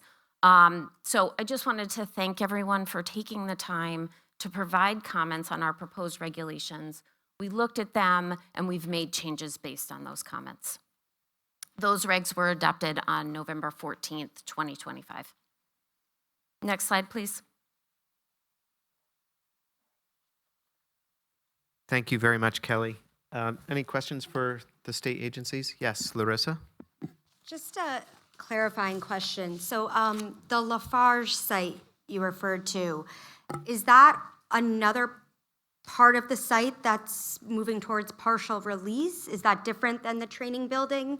Just trying to understand the two sites. It is a different area of the site than the training building. It's not related to the training building at all. It was an area, it's identified as an area of concern in the remedial investigations work plan. And Holtec chose that area as an area to first investigate and then go through the remedial process that exists under DEC regulations. So under the remedial investigation and remediation, as well as DEC's consent order that we have covering the site. And I'll also just pause and turn it over to Holtec to see if you wanted to add anything about the Lafarge area. Matt, can you use your mic? There we go. It's a total separate piece of property than the training building. It has nothing to do with that. And like Kelly mentioned, it was the first property that we decided to go through this process, kind of test the waters and see how, on our end, to see how that would work. And we're working with the DEC right now to kind of go through that. Nothing specific in terms of what we plan or don't plan to do there yet. We're just, the first one we chose to investigate. And Larissa, one additional comment. It is outside of the protective area as we think of the Holtec facility. What is the facility that is? Say that one more time. Yes. The Lafarge area is what we refer to it as, yeah. It's the southern end of the property nearest to the gypsum plant. Thank you. So Kelly, why, or Holtec, why is the Lafarge area subject to the consent decree and the other area isn't? You mean the training building? Yeah. Well, that area, from a DEC perspective, did not have jurisdictional components that DEC would see to be identified as an area of concern. Now that we have seen that this new information came up, DEC is monitoring the process that Holtec is working through with NRC, and we will make a determination on whether or not that is an area that we take a look at as well. But won't that result in effectively the horse leaving the barn and then bolting it afterwards? Normally these areas, the remedial investigation has to be approved first, and then they step through the remediation process. Whereas what Holtec's saying is they're going to remediate that training building area, and then you're going to look at it. Isn't that a bit late? No, DEC is working with Holtec and has oversight over the process. They've submitted information to us. Well, why does your slide say no other RI work plans have been submitted to DEC? Right, currently. And they're... So that you're working with them, but they haven't submitted any documentation. Is that what you're saying? Not yet, no. We haven't determined that it is an area of concern under our consent order. Okay. So it can be an impacted area as far as NRC is concerned, but not an area of concern as far as the consent order is concerned. Yeah, let me stop you, because impacted area is not a defined term in DEC's No, I know. regulatory jurisdiction. I'm asking you a question. Yeah. Can it be an impacted area under the NRC regs, but not an AOC under the consent decree or the consent order, whatever it is? Well, the areas of concern are already identified under the consent order. That does not mean that those areas of concern cannot be changed or added to. Is there any obligation for Holtec to change or add to when they find contamination? Not under the consent order, no. Okay, thank you. I think it's important to note that Don acknowledged that when they do the remediation of the training center site, that it would be to the 10 milligram standard. Right, it just seems like different sites are being treated differently for different reasons. Well, this was new information that was found. I understand that. And so it wasn't included in the original consent order. Yeah. DEC is now monitoring, from what I just heard, DEC is now monitoring the sampling work that is underway. From the sampling work, Don, you'll develop a remediation plan? Yeah, I think, yes, we have a remediation plan.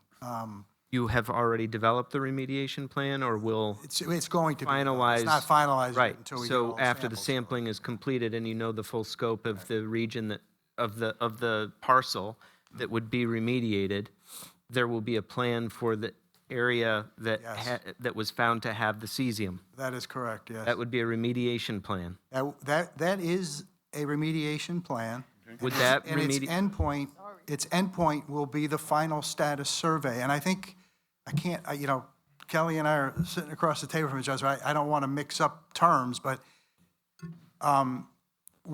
in the case of the radioactive material contamination issue that we're addressing right here, we are an NRC licensee who's following the NRC rules, and the state has acknowledged that, yes, you will follow those rules, and we, the state, will make sure you do. And one of the people that helps do that is sitting right at the table, Cliff cliff. So he'll be part and parcel, he goes to project meetings, he knows what our plans are, he'll see them.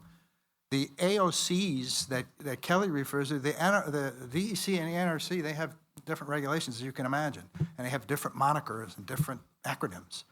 The Remedial Investigation Work Plan is a defined entity in the state of New York.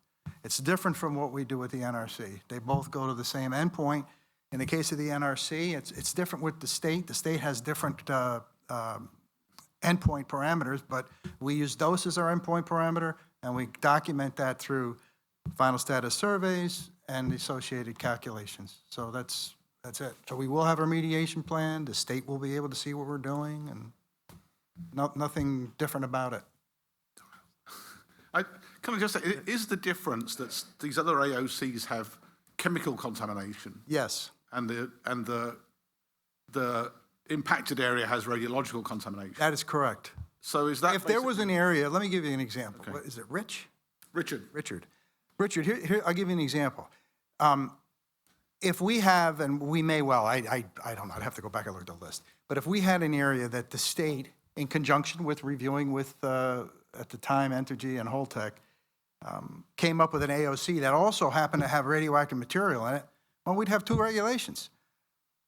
It'd be fun. We'd have to create a plan for the NRC, and we'd have to create a plan for the DEC.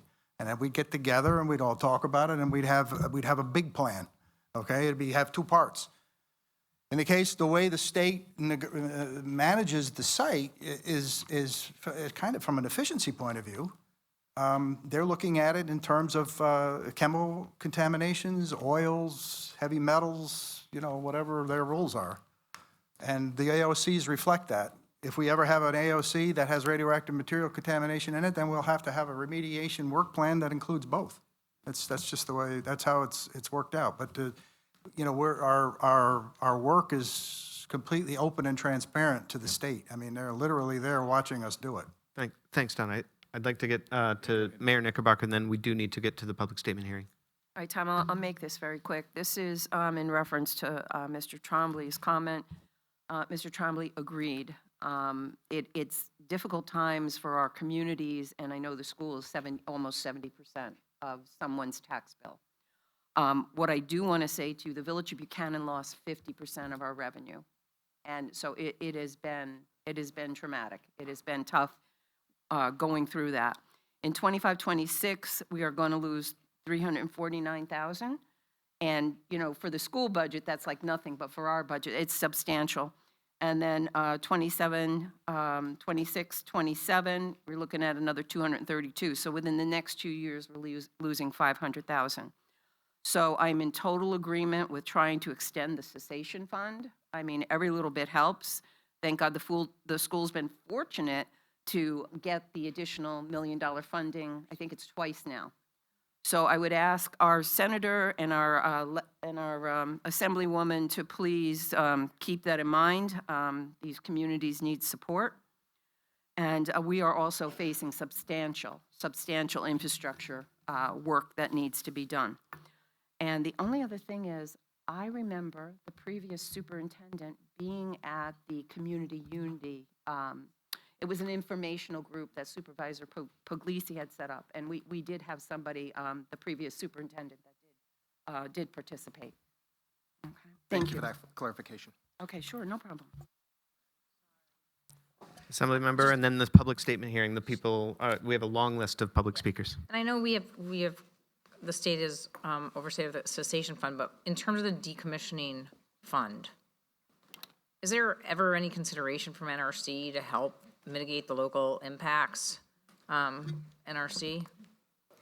If I may, one of the, I believe, violations that Holtec was cited was because they used decommissioning trust funds for support of the school district. I believe it was to support a senior fashion show, and Holtec was cited for using those funds, and since then, since the NRC did cite them, our students have not received any further support. Yeah, it's solely for decommissioning activities. But good thought, good thought. I'm just asking the question. I mean, when you know, when Doge is looking at all the ways to make things more efficient, it would certainly make, and look at affordability for communities, this would certainly go a long way to helping offset affordability issues in local communities, so, yeah. And then, I know we didn't talk, sorry, Tom, but we didn't talk at all really about the monitoring, and is there any reason why the Department of Health can't observe the air monitoring system at Buchanan Verplank? Well, the state of New York, through the Department of Public Service, has committed to doing the fence line monitoring for the whole community on a going forward basis, incurring those costs when heavy demolition begins. The grant to the school of $500,000 was for site characterization and to stand up the monitoring. And I don't know if superintendent wants to talk to that anymore. Sure. We just met with the DPS, DEC, DOH, and I think that's all the acronyms, yesterday in a very productive meeting.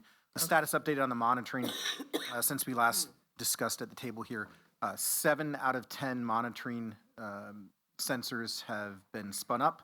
There was a technical issue that our staff has worked with the vendor providing that service has identified. We anticipate that at the end of January, all of those monitors will be up and running. We have worked with the Westchester County Department of Emergency Services to identify a protocol. So that was immediate response after our last meeting, so very appreciative of that to help us identify once those monitors are up and running. And if we do see an alert, which we are tasked with monitoring, we have a plan in place to keep our students and our community safe that I'm very pleased with. And then also, we do have an update on the baseline environmental survey that we went out and did an expanded report on. And that is currently being reviewed with the DEC, DOH, and DPS. And I believe at the next meeting in February, we will have that vendor present to provide an overview of the report, and the DEC and DOH able to answer any specific technical questions. We do know, based on initial review of that report, there is no immediate danger based upon the sampling that puts our students, our staff, or our property at any alarm. So we do appreciate the partnership and the technical assistance that has been provided. Great. Thanks for the questions, Assembly Member. Okay, Tom Kaczmarek, can we move now to the public statement hearing? Absolutely, Tom. And let me call the first 3 in order. Tina Volz-Bongar, Dietmar Dietering, and Christopher Vargo. Just come up one at a time. Just a reminder, there's a 3-minute time limit to afford everyone an equal opportunity to speak. Tina, you may begin when ready. Yes, hi. Mr. Tremblay. Hi, I'm Tina Volz-Bongar. I'm from Peekskill, New York. And I just wanted to say something because when you started your talk and everything, and to me, I'm a small business owner, and so basically it's the busiest time of the year, so I'm going to go back tonight and I'm going to work on the invoices and the budgeting and everything else. But what I heard from you when you said community advocates, you haven't heard community advocates, and I'm assuming that you mean environmental advocates, don't advocate for the economic health of the community. I have to say I absolutely do, and that's why I don't want the 1.5 million tons of irradiated water dumped in the Hudson River. It would severely impact our business and tourism. And I've also advocated and written to our senators. I see that Roberta Williams is here from Schumer's office. I've written to them about the Stranded Act. So very much I'm concerned about your economics. And I want to say, and there's a trope in there about how environmental advocates, I think it's embedded in there, about closed Indian Point. And thanks to this board and Mr. Sipos, here's a veiled compliment to you, okay? Because we have the New York State Oversight Decommissioning Board, we were able to hear from the CEO, Rich Baroni, who explained to us that Indian Point was closed for economic reasons, and solely.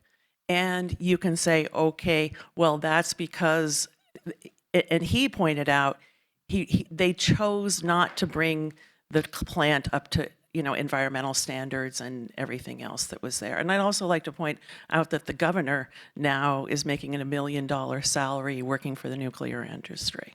So, okay, let's put it in context. And also in that, we were able to hear from NISO about how much electricity from Indian Point was being sold on the open market. And it was very expensive, pretty much. And not only because of the cost of renewable energy, it was also because of the demand went down because of energy efficiency. See, I learned all of this from NISO and the testimony of NISO. So I really want the facts to be here instead of like the real tropes. And I really do care about jobs in our community, very much so. 30 seconds. Okay, that's all I have to say. Thank you. Thank you. Next, you may begin. Thank you. Good evening, Chair Congdon, members of the Decommissioning Oversight Board, and guests. My name is Dietmar Detering, Chair of Nuclear New York. I am an environmentalist, deeply concerned about climate change, and I appreciate the opportunity to speak. For years, many of us believed Indian Point's future was settled and a return to service was impossible. But Holtec's own engineering analysis has since confirmed that a rebuild is technically feasible. Given that fact, it is important to look honestly at where the state now stands. Shutting down Indian Point made New York more dependent on fossil generation. Replacement gas plants now emit pollution associated with hundreds of premature deaths every year, a harm that the state's own health benefit metrics can quantify at up to $3 billion annually. At the same time, New York is falling behind on its decarbonization targets as offshore wind timelines have slipped, siting conflicts for wind and solar are growing, and transmission buildouts remain hopelessly behind what is needed to move power to the downstate grid. The grid operators' ever louder warnings of reserve margin shrinkage should be a concern to everyone who wants traffic lights and emergency rooms to operate uninterrupted. No single project solves all of these challenges, but Indian Point can be the key to address exactly these vulnerabilities: reliability, emissions, and downstate load. I also want to acknowledge something just as important. I know that many members of the community have deep concerns about nuclear energy. Those concerns are sincere, and I respect them. I believe, however, that much of what people fear stems from outdated or incomplete information, understandable given how complex this topic is. Modern reactor performance, health data, and regulatory oversight tell a very different and far more reassuring story. My goal is to encourage all of us to examine the facts as they stand today with fresher information and clear-eyed understanding of realities. Indian Point was once the economic cornerstone of this region. Its closure wiped out roughly $32 million in annual local tax revenue and removed a major source of unionized high-skill employment. An evaluation of rebuild should weigh not only statewide climate and reliability needs, but also the potential economic benefits for the surrounding communities. Given the magnitude of this opportunity, I respectfully urge the Decommissioning Oversight Board to discuss the rebuilding option in earnest as a legitimate pathway that now has a technical basis. 30 seconds. The board has both the expertise and the responsibility to evaluate what is in the best long-term interest of New York and the communities here in northern Westchester. Thank you for your time, and I appreciate your continued work on behalf of this region.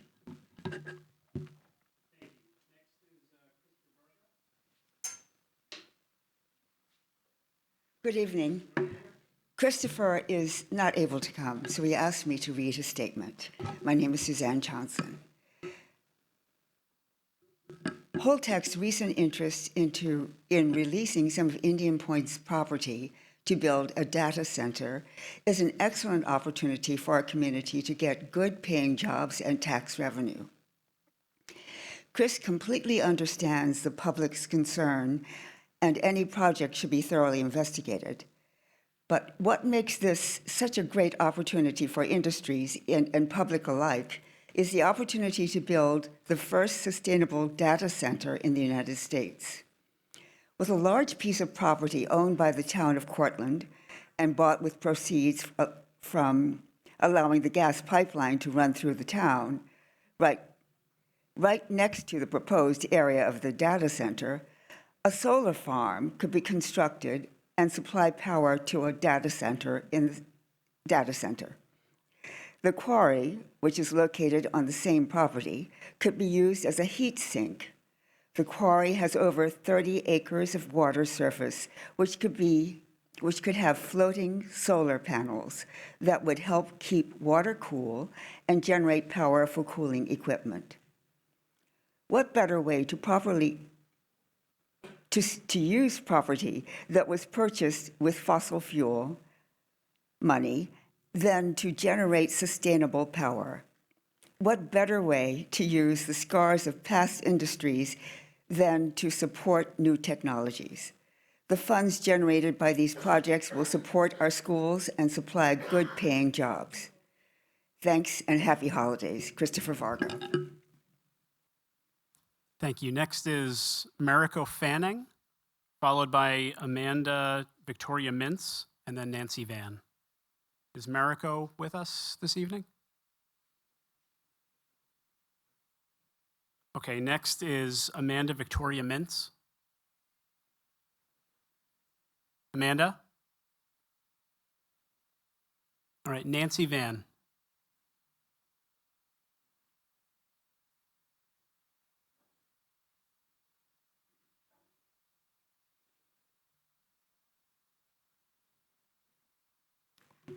Hi, my name is Nancy Van, and I'm a resident of Peekskill, and I also own property in the town of Cortland.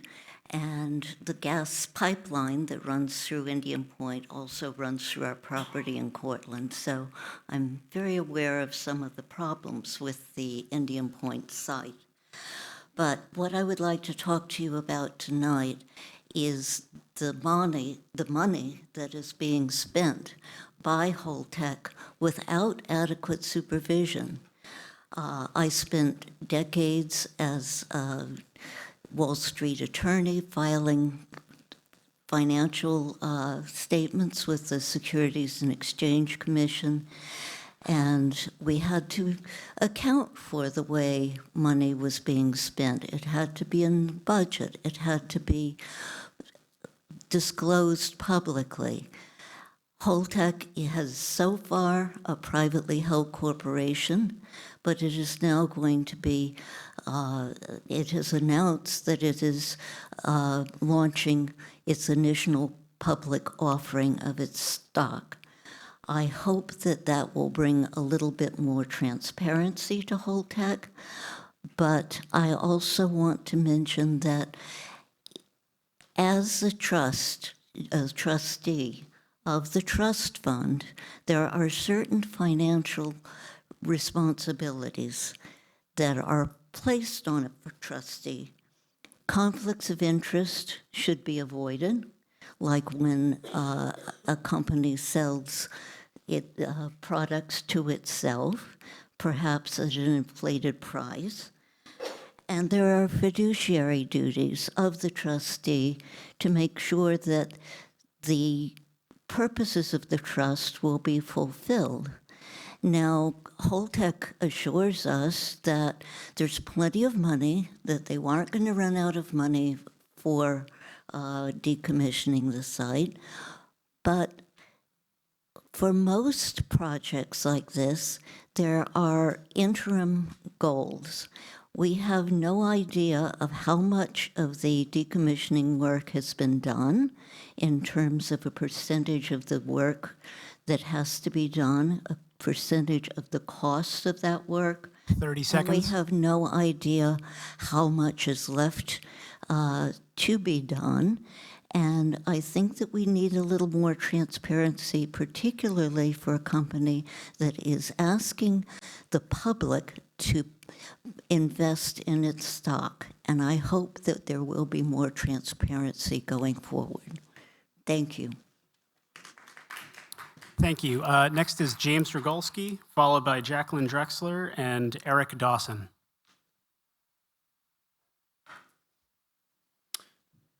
Good evening, all. You all look radiant, especially Richard. First, thank you to my superintendent, Michael Trombley. He's a gentleman and a fine leader. It's nice to be here at BV.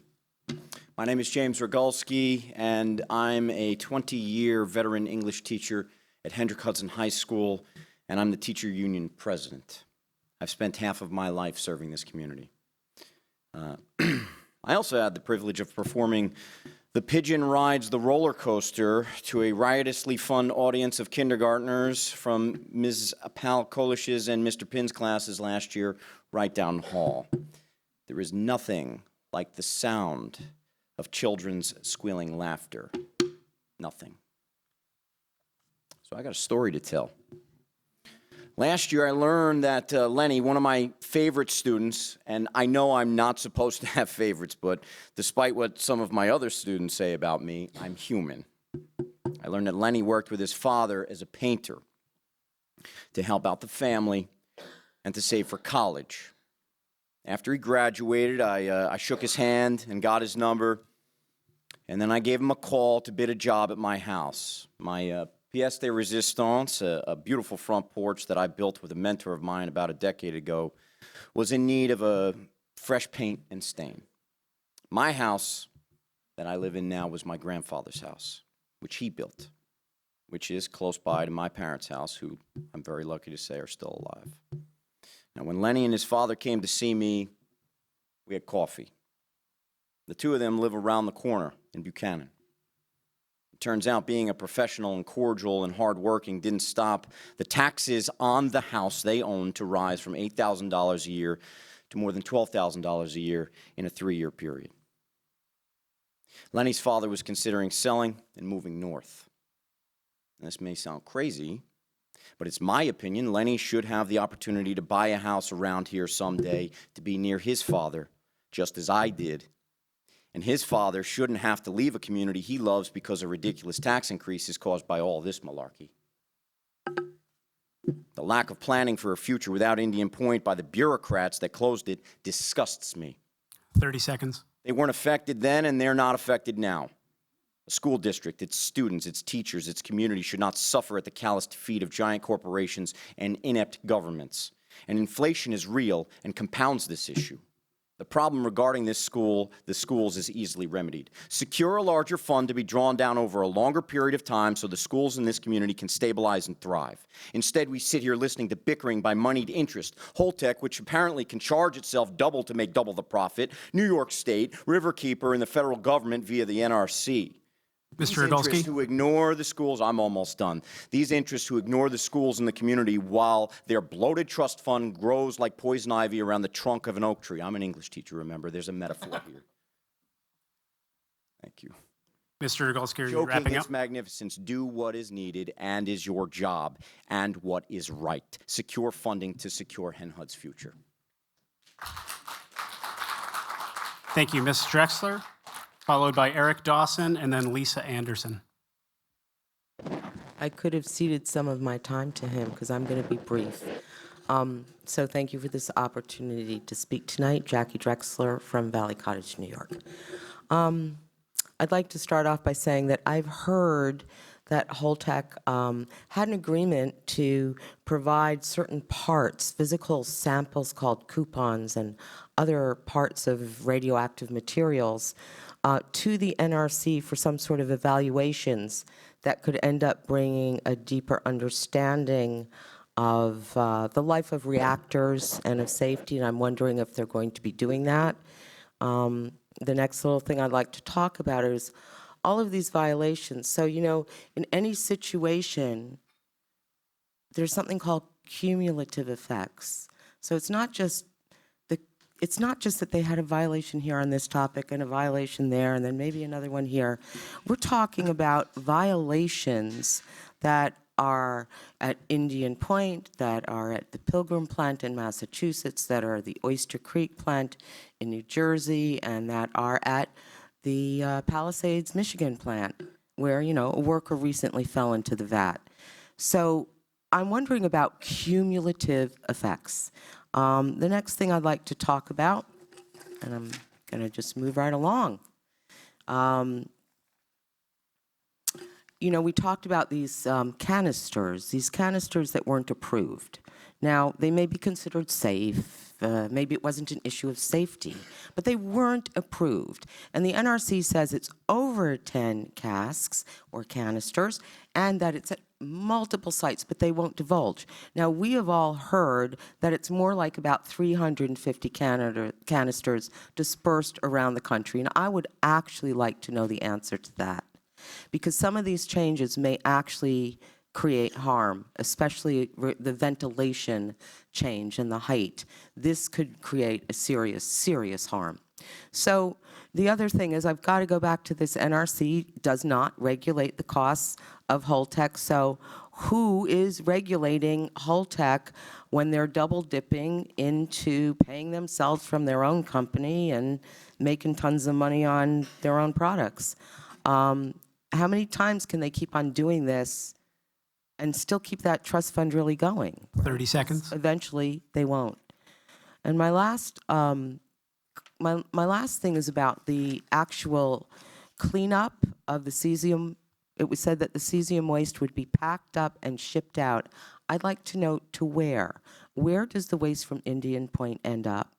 And then furthermore, I'd just like to say that we all really do feel for the schools, and I understand that Congressman Mike Lawler had somehow been involved in something. I don't know if it was the Stranded Act, and I'm certainly willing to push my elected officials in Rockland and Congressman Lawler to try to be making a better situation for this school. Thank you so much. Thank you. Next is Eric Dawson. Good evening. Thanks for sticking around. My name is Eric Dawson, and I'm with Nuclear New York, a pro-nuclear environmentalist group. New York's CLCPA, one of the strictest climate laws in the U.S., was passed in 2019 primarily with the intention of lowering greenhouse gas emissions. Now, 6 years later, New York has higher greenhouse gas emissions. Why? It is solely because Indian Point, a zero-emission nuclear power plant, was shut down. According to NISO, since the premature shutdown of Indian Point, we now have higher CO2 emissions, higher electricity price volatility, and a higher chance of power outages. The vacuum of energy supply created from the absence of Indian Point has been filled by natural gas, not renewables. And currently, New York State only gets 4% of its electricity from wind and solar, which is equivalent to that of less than one reactor at Indian Point. Previously, NISO has explained New York's electricity system with a clever Dickensian phrase, the tale of two grids. It's a short story. Upstate New York has a 90% clean grid with 3 operational nuclear power plants, whereas downstate New York now has a 90% fossil fuel grid, only after shutting down all its nuclear power plants. During its over 50 years in service, no one was harmed by Indian Point's spent nuclear fuel stored safely on site, nor were there any major accidents. At the time of its final shutdown in 2021, Indian Point's workforce had achieved a new world record for the longest period of continuous operation of any commercial light water reactor in the world.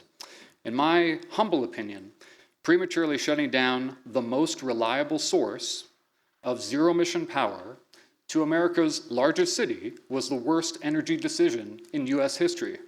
Therefore, this decommissioning process should ultimately be halted and reversed, and I hope I get to see Indian Point rebuilt and restarted someday. Thank you. Thank you. Next, Lisa Anderson, followed by Michelle Piccolo-Hill. Good evening. My name is Lisa Anderson, and I am a community member and a parent in the Hendrick Hudson School District. I have been following the task force and the DOB meetings since they first began back in 2017. Tonight is my first time to speak at one of these meetings, though. A year ago, Superintendent Trombley read a letter that was signed by the Board of Education, all the collective bargaining units of the school district, all 4 of our PTAs, and the PTA Advocacy Committee. In that collective letter, we laid out the dire financial situation of our school district and that the community also faces. Thank you to our elected officials for responding and helping us have meetings over the past year with our federal and state representatives. I'm here to ask today for three more pieces of help. First of all, the electrical generation facility cessation mitigation program I think we usually call the Power Plant Cessation Fund, has provided a much-needed financial support for our community and prevented the double-digit tax increases the school district would have otherwise faced until that have been forced to levy as it adjusted to the loss of the Indian Point pilot. The last year, the district will be eligible for funding from this program is the 2027-2028 school year, which is just 2 years away from now.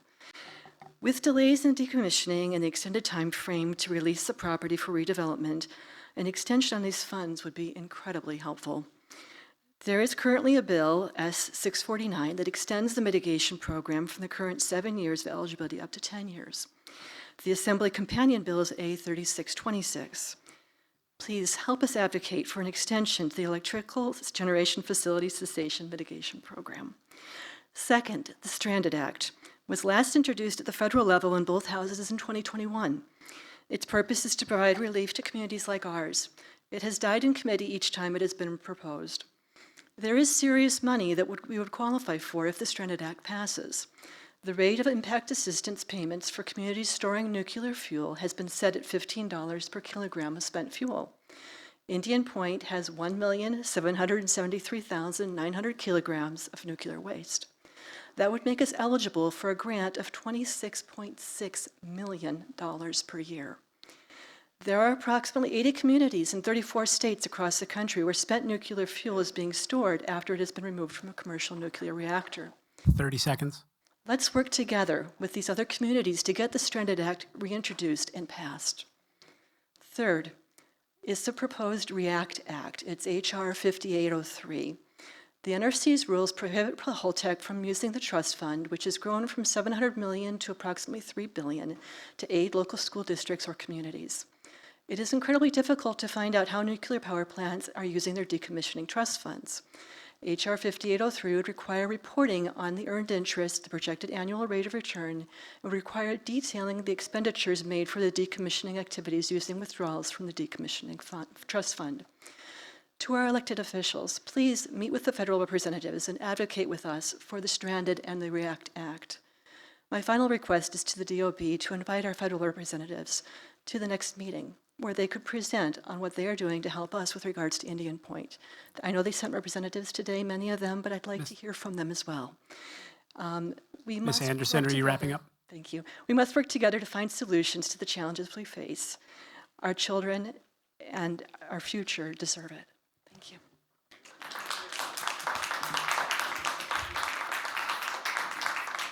Thank you. After Michelle Piccolo-Hill, Susan Shapiro. Hello. I wrote these last night, so I apologize if they're a bit redundant and hopefully unnecessary. I'm happy to hear about the proposed law. While I recognize that one of the key community concerns is that our schools get the financial support they need, which is incredibly important, I think it's just as important that we nip the idea of reopening the plant in the bud. I'm a local parent, and I'm very much opposed to reopening Indian Point. It was closed for many valid safety reasons, and I'm very upset that reopening it was even discussed or a consideration. The plant is too close to New York City. Its existence was a danger to the entire metropolitan area. It was also a danger at the local level. This is a densely populated local area with no feasible evacuation plan. If anything were to happen, there's no way we'd get out. The sirens and the buses were a ridiculous set of measures that would do nothing. Our roads are narrow and windy, and it takes 20 minutes to get to the grocery store, let alone to a major highway, which would quickly and safely get us evacuated. In fact, my husband heard a person who was among the bus drivers in the system candidly say that she wasn't going to show up if something happened. Who could blame them? You're going to stand at a bus stop you've never seen function? That's absurd. Emissions, radioactivity, well, we've been told time and again it's safe. Yet when they started decommissioning, they found radioactivity on the plant site closer to the road with no explanation. They still don't know how it got there. And you want to do that again? You can't answer how there was a leak the first time, yet you want us to go on faith that this time will be different. No. One of the ideas floated for reopening the plant was to retrofit the old reactor at plant with old retrofitted parts from other failing decommissioned plants. Are you kidding me?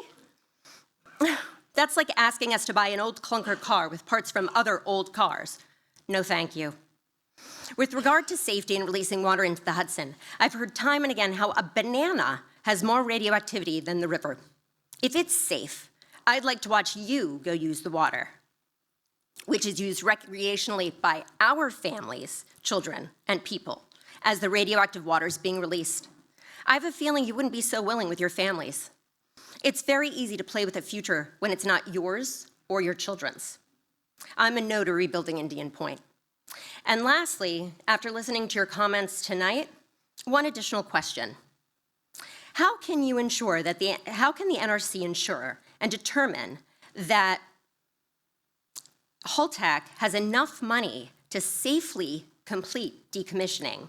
30 They have seconds. no interest in how much Holtec is actually paying its subcontractors. Thank you. Thank you. Susan Shapiro, and then we'll move on to our virtual participants. Thank you very much for coming tonight. I wish the NRC would be up here to be able to answer questions, but I want to start with some good news. Since Indian Point closed, the infant mortality rate of our region has gone way down. So that's a bit of good news for families and for everyone in this community.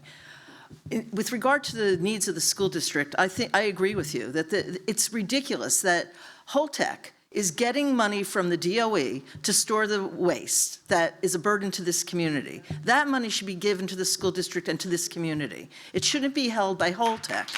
And the way they got that money, yes, the Stranded Act with our current situation in politics may never pass, though it should. But they got that money out of a lawsuit. The reactor owners sued the DOE for not taking control of the waste. So maybe our community has to look at that and take it into our own hands. Because we could also tax the spent fuel as a new use of the land, as Minnesota did, on the state level, on the county level, and on the village level. And maybe we have to take this matter into our own hands. So that's my suggestion there. With regard to the excavation that they're claiming they're doing, I have to ask, how deep are you going? It's bedrock. You can't just dig up bedrock. They're not excavating deeply. They don't know what's down there. There have been maps in the past that we have seen of the amount of radioactive effluent under Indian Point, and it's deep, and it's a lot. So them digging 2 feet means nothing as to actually cleaning up this site, or even in the areas where the cesium was found that they can't explain. They don't know what's under there. So it's inefficient, and it's not sufficient for our community to know that this is going to be safely cleaned up and to release land back to be used for something else. We want to know it's actually clean before it goes back for any other purpose. With regard to this push for Indian Point to be reopened for data centers and AI, let me just simply say, it's insane, even for anyone in New York State, to be thinking of spending another $33 billion on more nuclear for data centers when the simple answer is geothermal. The only reason you need energy for data centers is to cool the equipment. You cool the equipment with geothermal, which is available everywhere, and it's already being done by Microsoft and Meta. So take that back, please, DEC, Mr. Sipos, take that back to the governor and say it's insane to waste our money to build more nuclear anywhere in New York State for data centers. And then with regard to this authority, what authority does the NRC have? Their authority, as I remember, 30 when seconds. they did the safety drills, was only within the bounds of the site that exists under the license, which is the Indian Point site. Once anything leaves that site, it's under the authority of New York State. It is not under the authority of the NRC anymore, no matter what it is, whether it's radioactive or not. Once it leaves the site, it is no longer part of their authority. That's why in the drills, they never allowed the radioactive release, and Susan, you remember this, never allowed the radioactive drills to leave the site because they no longer had authority. So they never could actually test an evacuation plan because their whole scenario was always that it stayed within the site because of that issue. So that is really important for everyone on the state level to understand, that it is Ms. Shapiro, are you wrapping up? Thank you. And the last thing, just one last thing. Governor Hochul shook my hand and looked me in my eye and said Indian Point will never reopen. So I'm holding all of you to that and remind her of that as well. Thank you. Tom, I just want to take a minute to clarify something. You said that the spent fuel casks were taxed. That started in the Village of Buchanan with the cooperation of Senator Harcum and also Assemblywoman Galiff. We got that passed. We were the first to introduce that, and then other people throughout the country. So we looked at it that each cask was worth $1 million. So we have $125 million over. Really, it's over. This is going back several years ago, but Senator Harkin was very supportive. Sandy Galiff was very supportive. It got passed on a New Year's Eve. Remember, Pete's texting me, I think he's going to sign it, and he did. Thank you for your help. Actually go after the DOE because they're the ones who are giving the money out. Yeah. So maybe we have to think about how we can do Thanks. Perhaps you guys could follow up afterwards. Thank you so much. Tom? So we're moving to our virtual panel, our virtual participants. Manajo Green, you'll be first up. Just remember, it's 3 minutes to speak. You will receive an ask to unmute option, and you may begin when ready. I appreciate it. I believe I'm unmuted. And I just want to stress a few key points. Nuclear energy is the most expensive form of energy. If it's re-implemented at Indian Point, energy bills will skyrocket. Nuclear power is not zero emission, and it isn't carbon free. It is not a climate solution. Nuclear power reactors emit huge amounts of global warming heat directly into our air and water, and they also emit radioactive isotopes, which cause cancer, birth defects, prematurity, etc. So re-implementing nuclear power at Indian Point would also increase health risks and health costs. It's not reliable.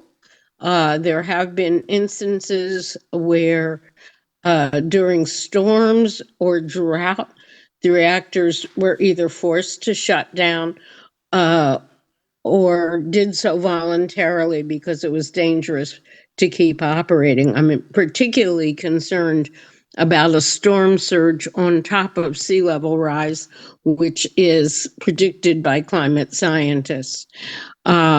Radioactive nuclear waste is forever, and there is no repository, so it's going to be stored on site to continue to impact surrounding communities, and there are lots of there's lots of health research to indicate that there are real impacts to public health and also to the environment. So I absolutely oppose any further bailouts for nuclear power. What the solution is affordable, renewable energy. That's what's needed. That's what was planned.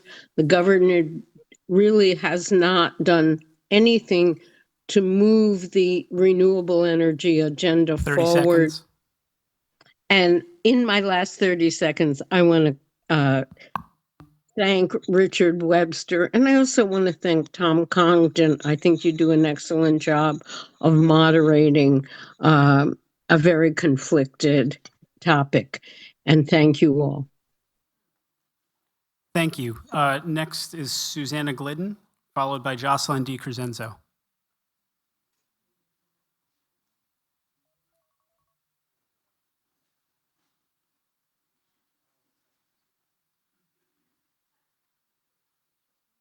Susanna, are you with us?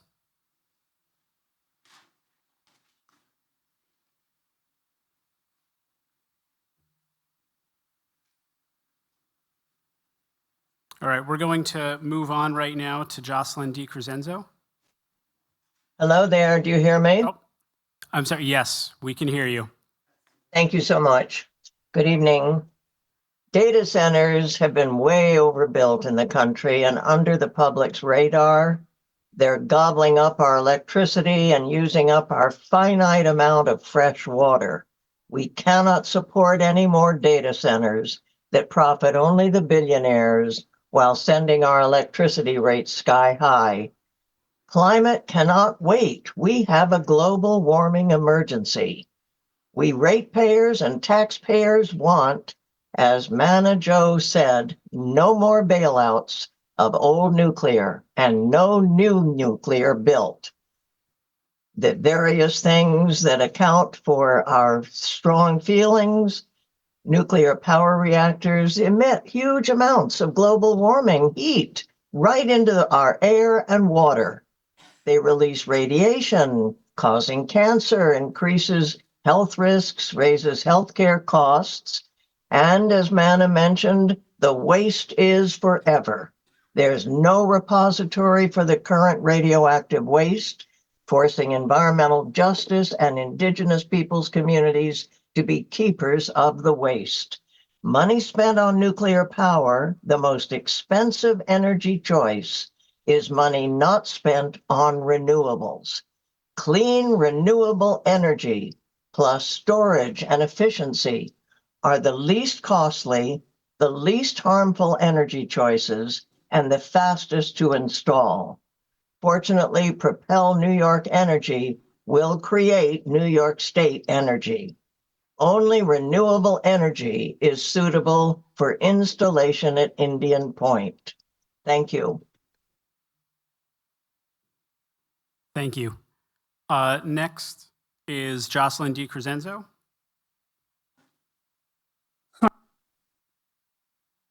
I'm sorry, try that again. Is that good? Yes, we hear you. Okay, great. So I'm Jocelyn DiCrescenzo, and I thank you for this opportunity to speak tonight.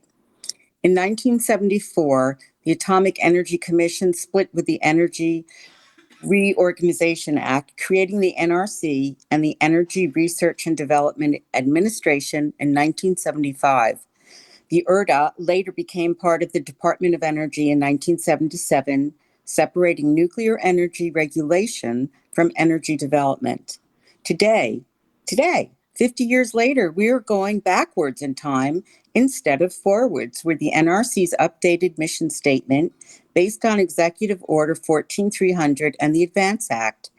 Adding into the mission statement, quote, the nation's common defense and security by enabling the safe and secure use and deployment of civilian nuclear energy technology and radioactive materials, end quote, seems to be code for fueling the nuclear needs of the military, then, quote, through efficient and reliable licensing, oversight, and regulations, end quote, which means fast-tracking nuclear power generation, whether large or small, and it's a lie. All for AI, data centers, and the military. And finally, for the benefit, in quotes, to society and the environment, well, there is no benefit to society of this, only damage. Executive Order 14300, ordering the reform of the NRC and including the shared aspects of the Advance Act are directives. They do have the force of the law, but are not true laws like the acts of Congress. They can be challenged. The people at the NRC do want to keep their jobs, no doubt, but they can't seem to go against this. Are there even still people at the NRC with institutional knowledge who also have a moral compass, who still believe in the NRC's original mission statement, who maintain their own moral and ethical standards to support the health and protect the health and safety of the people and the environment? I don't know. I don't know how you people sleep at night. The new executive order also includes a mandate to reconsider the threshold of dose calculations, to do away with the as low as reasonably achievable, and to do away with the linear no threshold. Well, the LNT model states that all exposures, and I quote, all exposures to ionizing radiation have health risks, end quote, according to the late Dr. Herbert Abrams. Quote, there is no evidence of a threshold below which no cellular damage occurs, end quote. The reconsideration of LARA and LNT will also have an impact on cleanup requirements.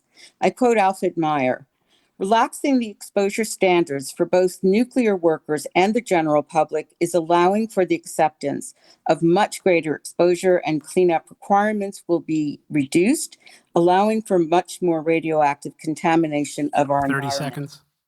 End quote. I might have to go a little longer. I'm almost done.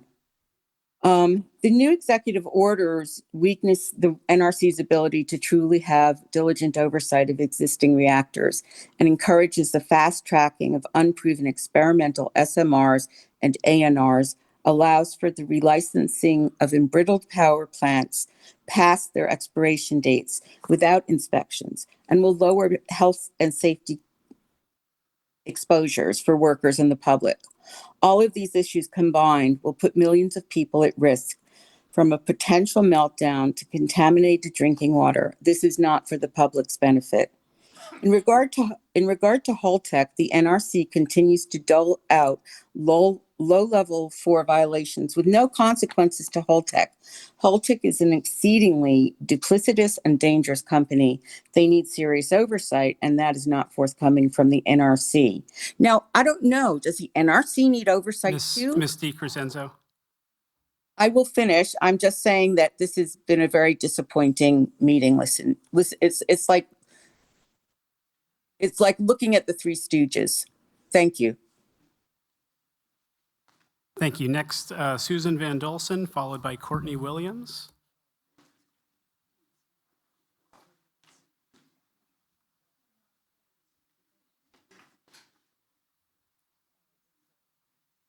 Ms. Van Dolsen?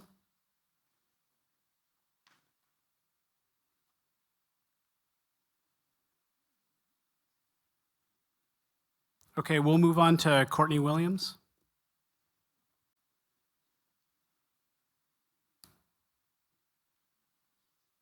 Good evening. My name is Courtney Williams. I am a resident of Peekskill, and I'm also a parent of Hendrick Hudson School District children. And I wanted to reiterate the calls from our superintendent and from Lisa Anderson about the need for funding, not only for monitoring and infrastructure in the village and in the town, but also for our schools.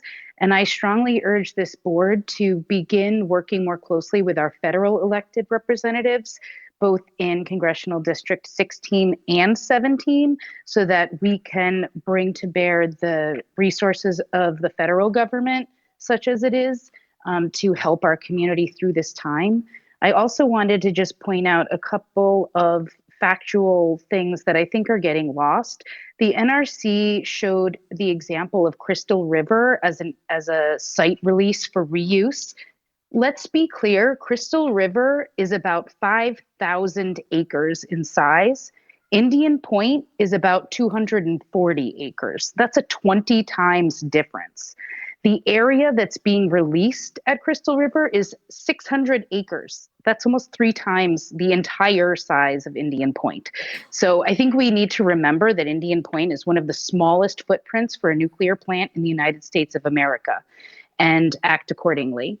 I also want to reiterate the calls for calling out Holtec for their 3-card Monty of creating subsidiaries and other companies to be able to pay themselves with our money that we paid on our electric bills for decades to fill that decommissioning trust fund, and they should not be able to morally, reprehensibly fleece us out of that money. That should be being used for a thorough and safe decommissioning. And as for not funding the senior fashion show this year, let us all remember that Holtec makes a lot of money. They might not be able to donate money to charitable events in the school district from the Decommissioning Trust Fund, but they have plenty of other billions of dollars in their coffers that they could certainly donate to help our school district. They just choose not to, and we can guess it's because they're greedy and they don't care about our community. And as for the data center, I think it's really clear from the plan that they put out that has their massive 200 megawatt data center sitting right on top of the 42-inch high pressure fracked gas pipeline, that they're talking all kinds of fantastic statements. 30 seconds. And if their engineering report for restarting Indian Point is as much of a pile of garbage as their data center plan, then that's never going to happen. And it's just clear again, they're juicing their IPO. They don't care about our community. And someone mentioned it also, but if they Holtec will get their money back for storing that spent fuel from the Department of Energy. So it's just a round robin of our tax dollars, any which way you cut it. And that is why we should not be investing any more money or resources into nuclear energy in New York State. And take that message to Governor Hochul. We are sick of being fleeced from the state, from corporations like Holtec, and from the Department of Energy. Thank you very much.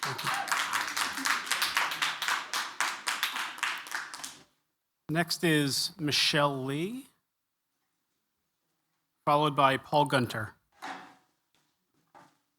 Good evening. Can you hear me? Yes, we can. Terrific.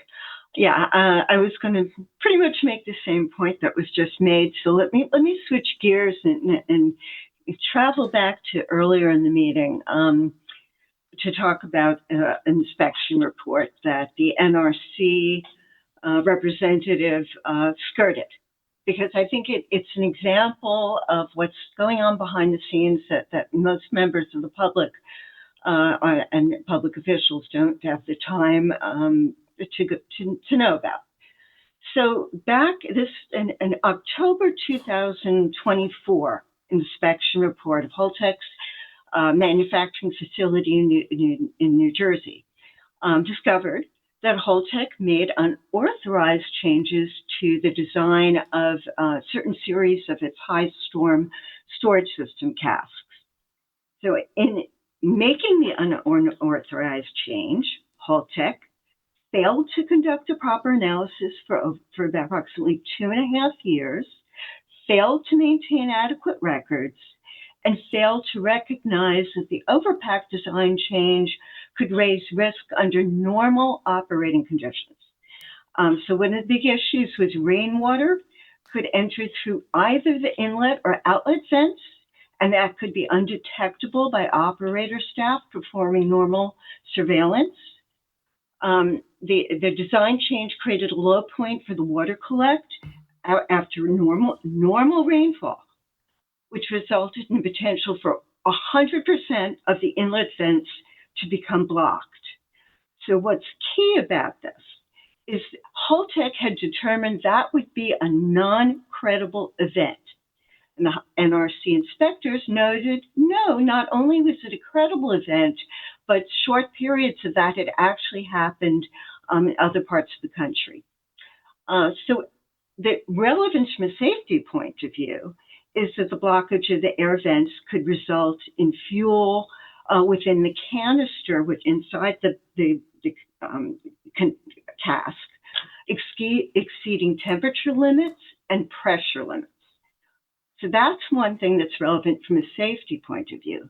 What's more relevant from a Holtec mindset point of view 30 seconds. Is that as of May of 2025, more than 6 months after the NRC inspection, Holtec had yet to properly maintain records of changes in the facility or spent fuel storage cask design of changes in procedures. And one of the issues identified was that it didn't reanalyze representative cases after adopted revised software. And that kind of an inspection report was pretty thorough. It came out in July this year. And I am very fearful that those kinds of inspection reports will disappear with the Ms. Lee, are you wrapping up? Yes, being conducted at the direction of the federal government. The NRC, for whatever its flaws and weaknesses and capture and so forth, does have dedicated people, and many of those people are leaving or being pushed out of the agency. Thank you. Next, we have Paul Gunter, and he's our final speaker for this evening.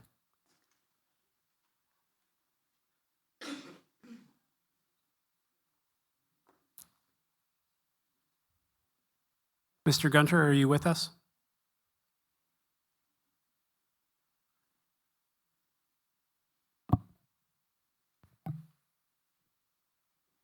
Can you hear me now? Yes, we can hear you.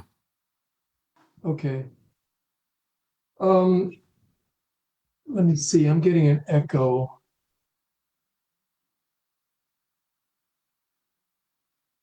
We you can still hear you me? clearly on our end. Okay. So I want to start with a couple of questions for the U.S. Nuclear Regulatory Commission representatives. What is the status of recruiting industry collaboration for harvesting real experiential aged material samples at decommissioning reactors, particularly identifying the high priority aged materials? So has Holtec International been approached by the NRC to provide requested strategically harvested materials, including from the segmented reactor pressure vessel, internals, concrete, and aged electrical cable samples? The reason I'm asking this is because, you've been talking about how decommissioning is being regarded as safely addressed by the NRC and Holtec International. But the NRC has also identified another significant area of safety and an opportunity through the strategic harvesting of aged samples for laboratory analysis for the reasonable assurance of adequate safety margins in the subsequent license renewal of these reactors that are requesting 60 to 80-year license extensions for continued operations. In fact, in 2015, the NRC contracted with a national laboratory to identify and rank technical knowledge gaps matched with real-world aged materials that make up safety-related system structures and components like the reactor pressure vessel. And over 1,000 miles of electrical cable that run through the 3 reactors there at Indian Point that have been there since the plants were first built and operated, but never really maintained as a whole system. So the idea is to go back and strategically harvest where in the environments where the harshest neutron fluence is, damaging safety margins. And then that can translate through laboratory analysis 30 seconds. for matching the residual safety margins in nuclear power plants that are seeking extreme license renewals.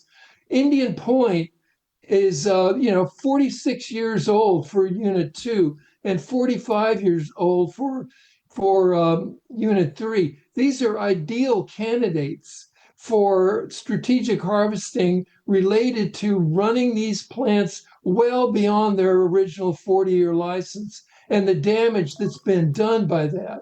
And so has the NRC, who have requested these kinds of modifications going back 10 years ago, what's Mr. Gunter, are you wrapping up? work in gathering that?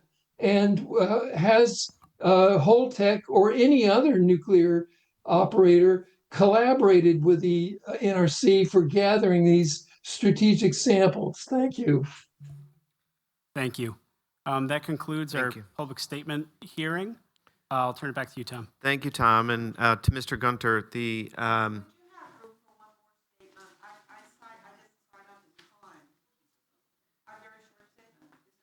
Sure, Marilyn, come on up.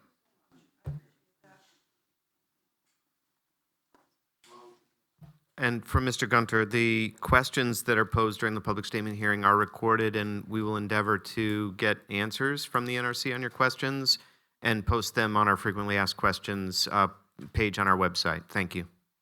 Marilyn? Thank you very much. I appreciate the exception. I'm sorry I didn't get signed up in time. My name is Marilyn Ellie. I'm a resident of Cortland Manor, and I do appreciate the job that this board is doing. It's really, oversight is extremely important. I've mentioned that before. I will just say that I stand in solidarity with many of the statements that were made by Susan Shapiro, by Manager Green, by Susanna Glidden, and Courtney Williams. So I'm not going to repeat that. You don't need to hear it from me again. You've heard it and you understand it, and you know I think they were very clear. What I will say, and what I did want to bring to this board as a request, was the fact to look at the movement within our community, which has been quite vigorous lately, to reopen Indian Point. I would not expect that this board would take a position one way or the other. However, I would expect that you would take a very close look at the cost of that and lay it out so that we can see it very clearly.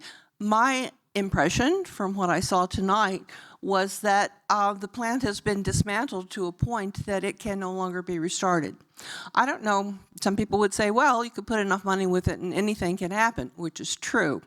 But it would be interesting to see a balance sheet about what that would entail and what it would cost. What I have seen has been very preliminary. So some detail looking at that, I think, would really be helpful, because as far as I'm concerned, and many others who have looked at this, is nuclear is not the answer to climate change.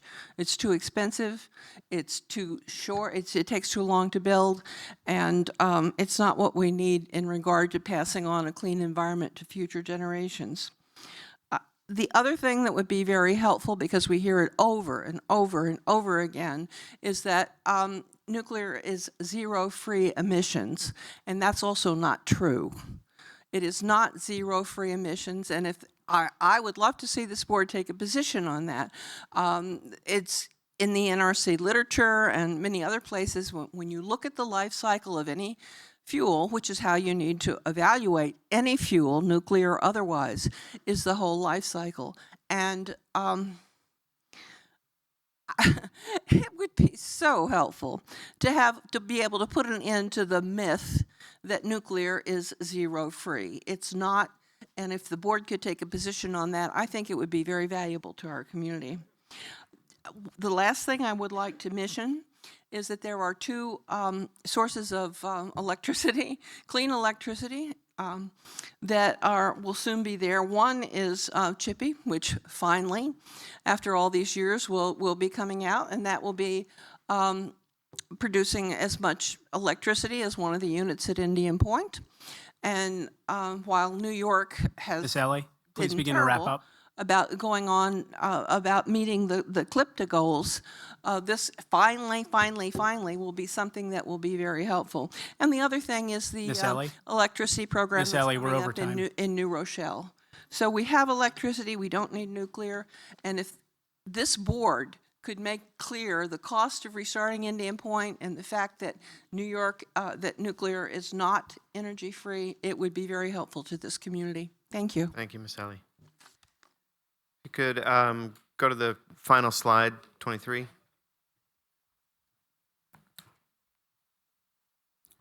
We're having a bit of a technical that's issue okay. here, but yes, I That's think okay. everyone in the room, if you don't have a printout. I wanted folks to see our website, www.dps.ny.gov/Indian Point. You can submit comments, sign up for alerts, and access our frequently asked questions, document library, whole host of information. With that, I want to thank the NRC. I want to thank the DOB members for being here. Thank Holtec for your presentation and answering our questions. And with that, we are adjourned. Thank you very much.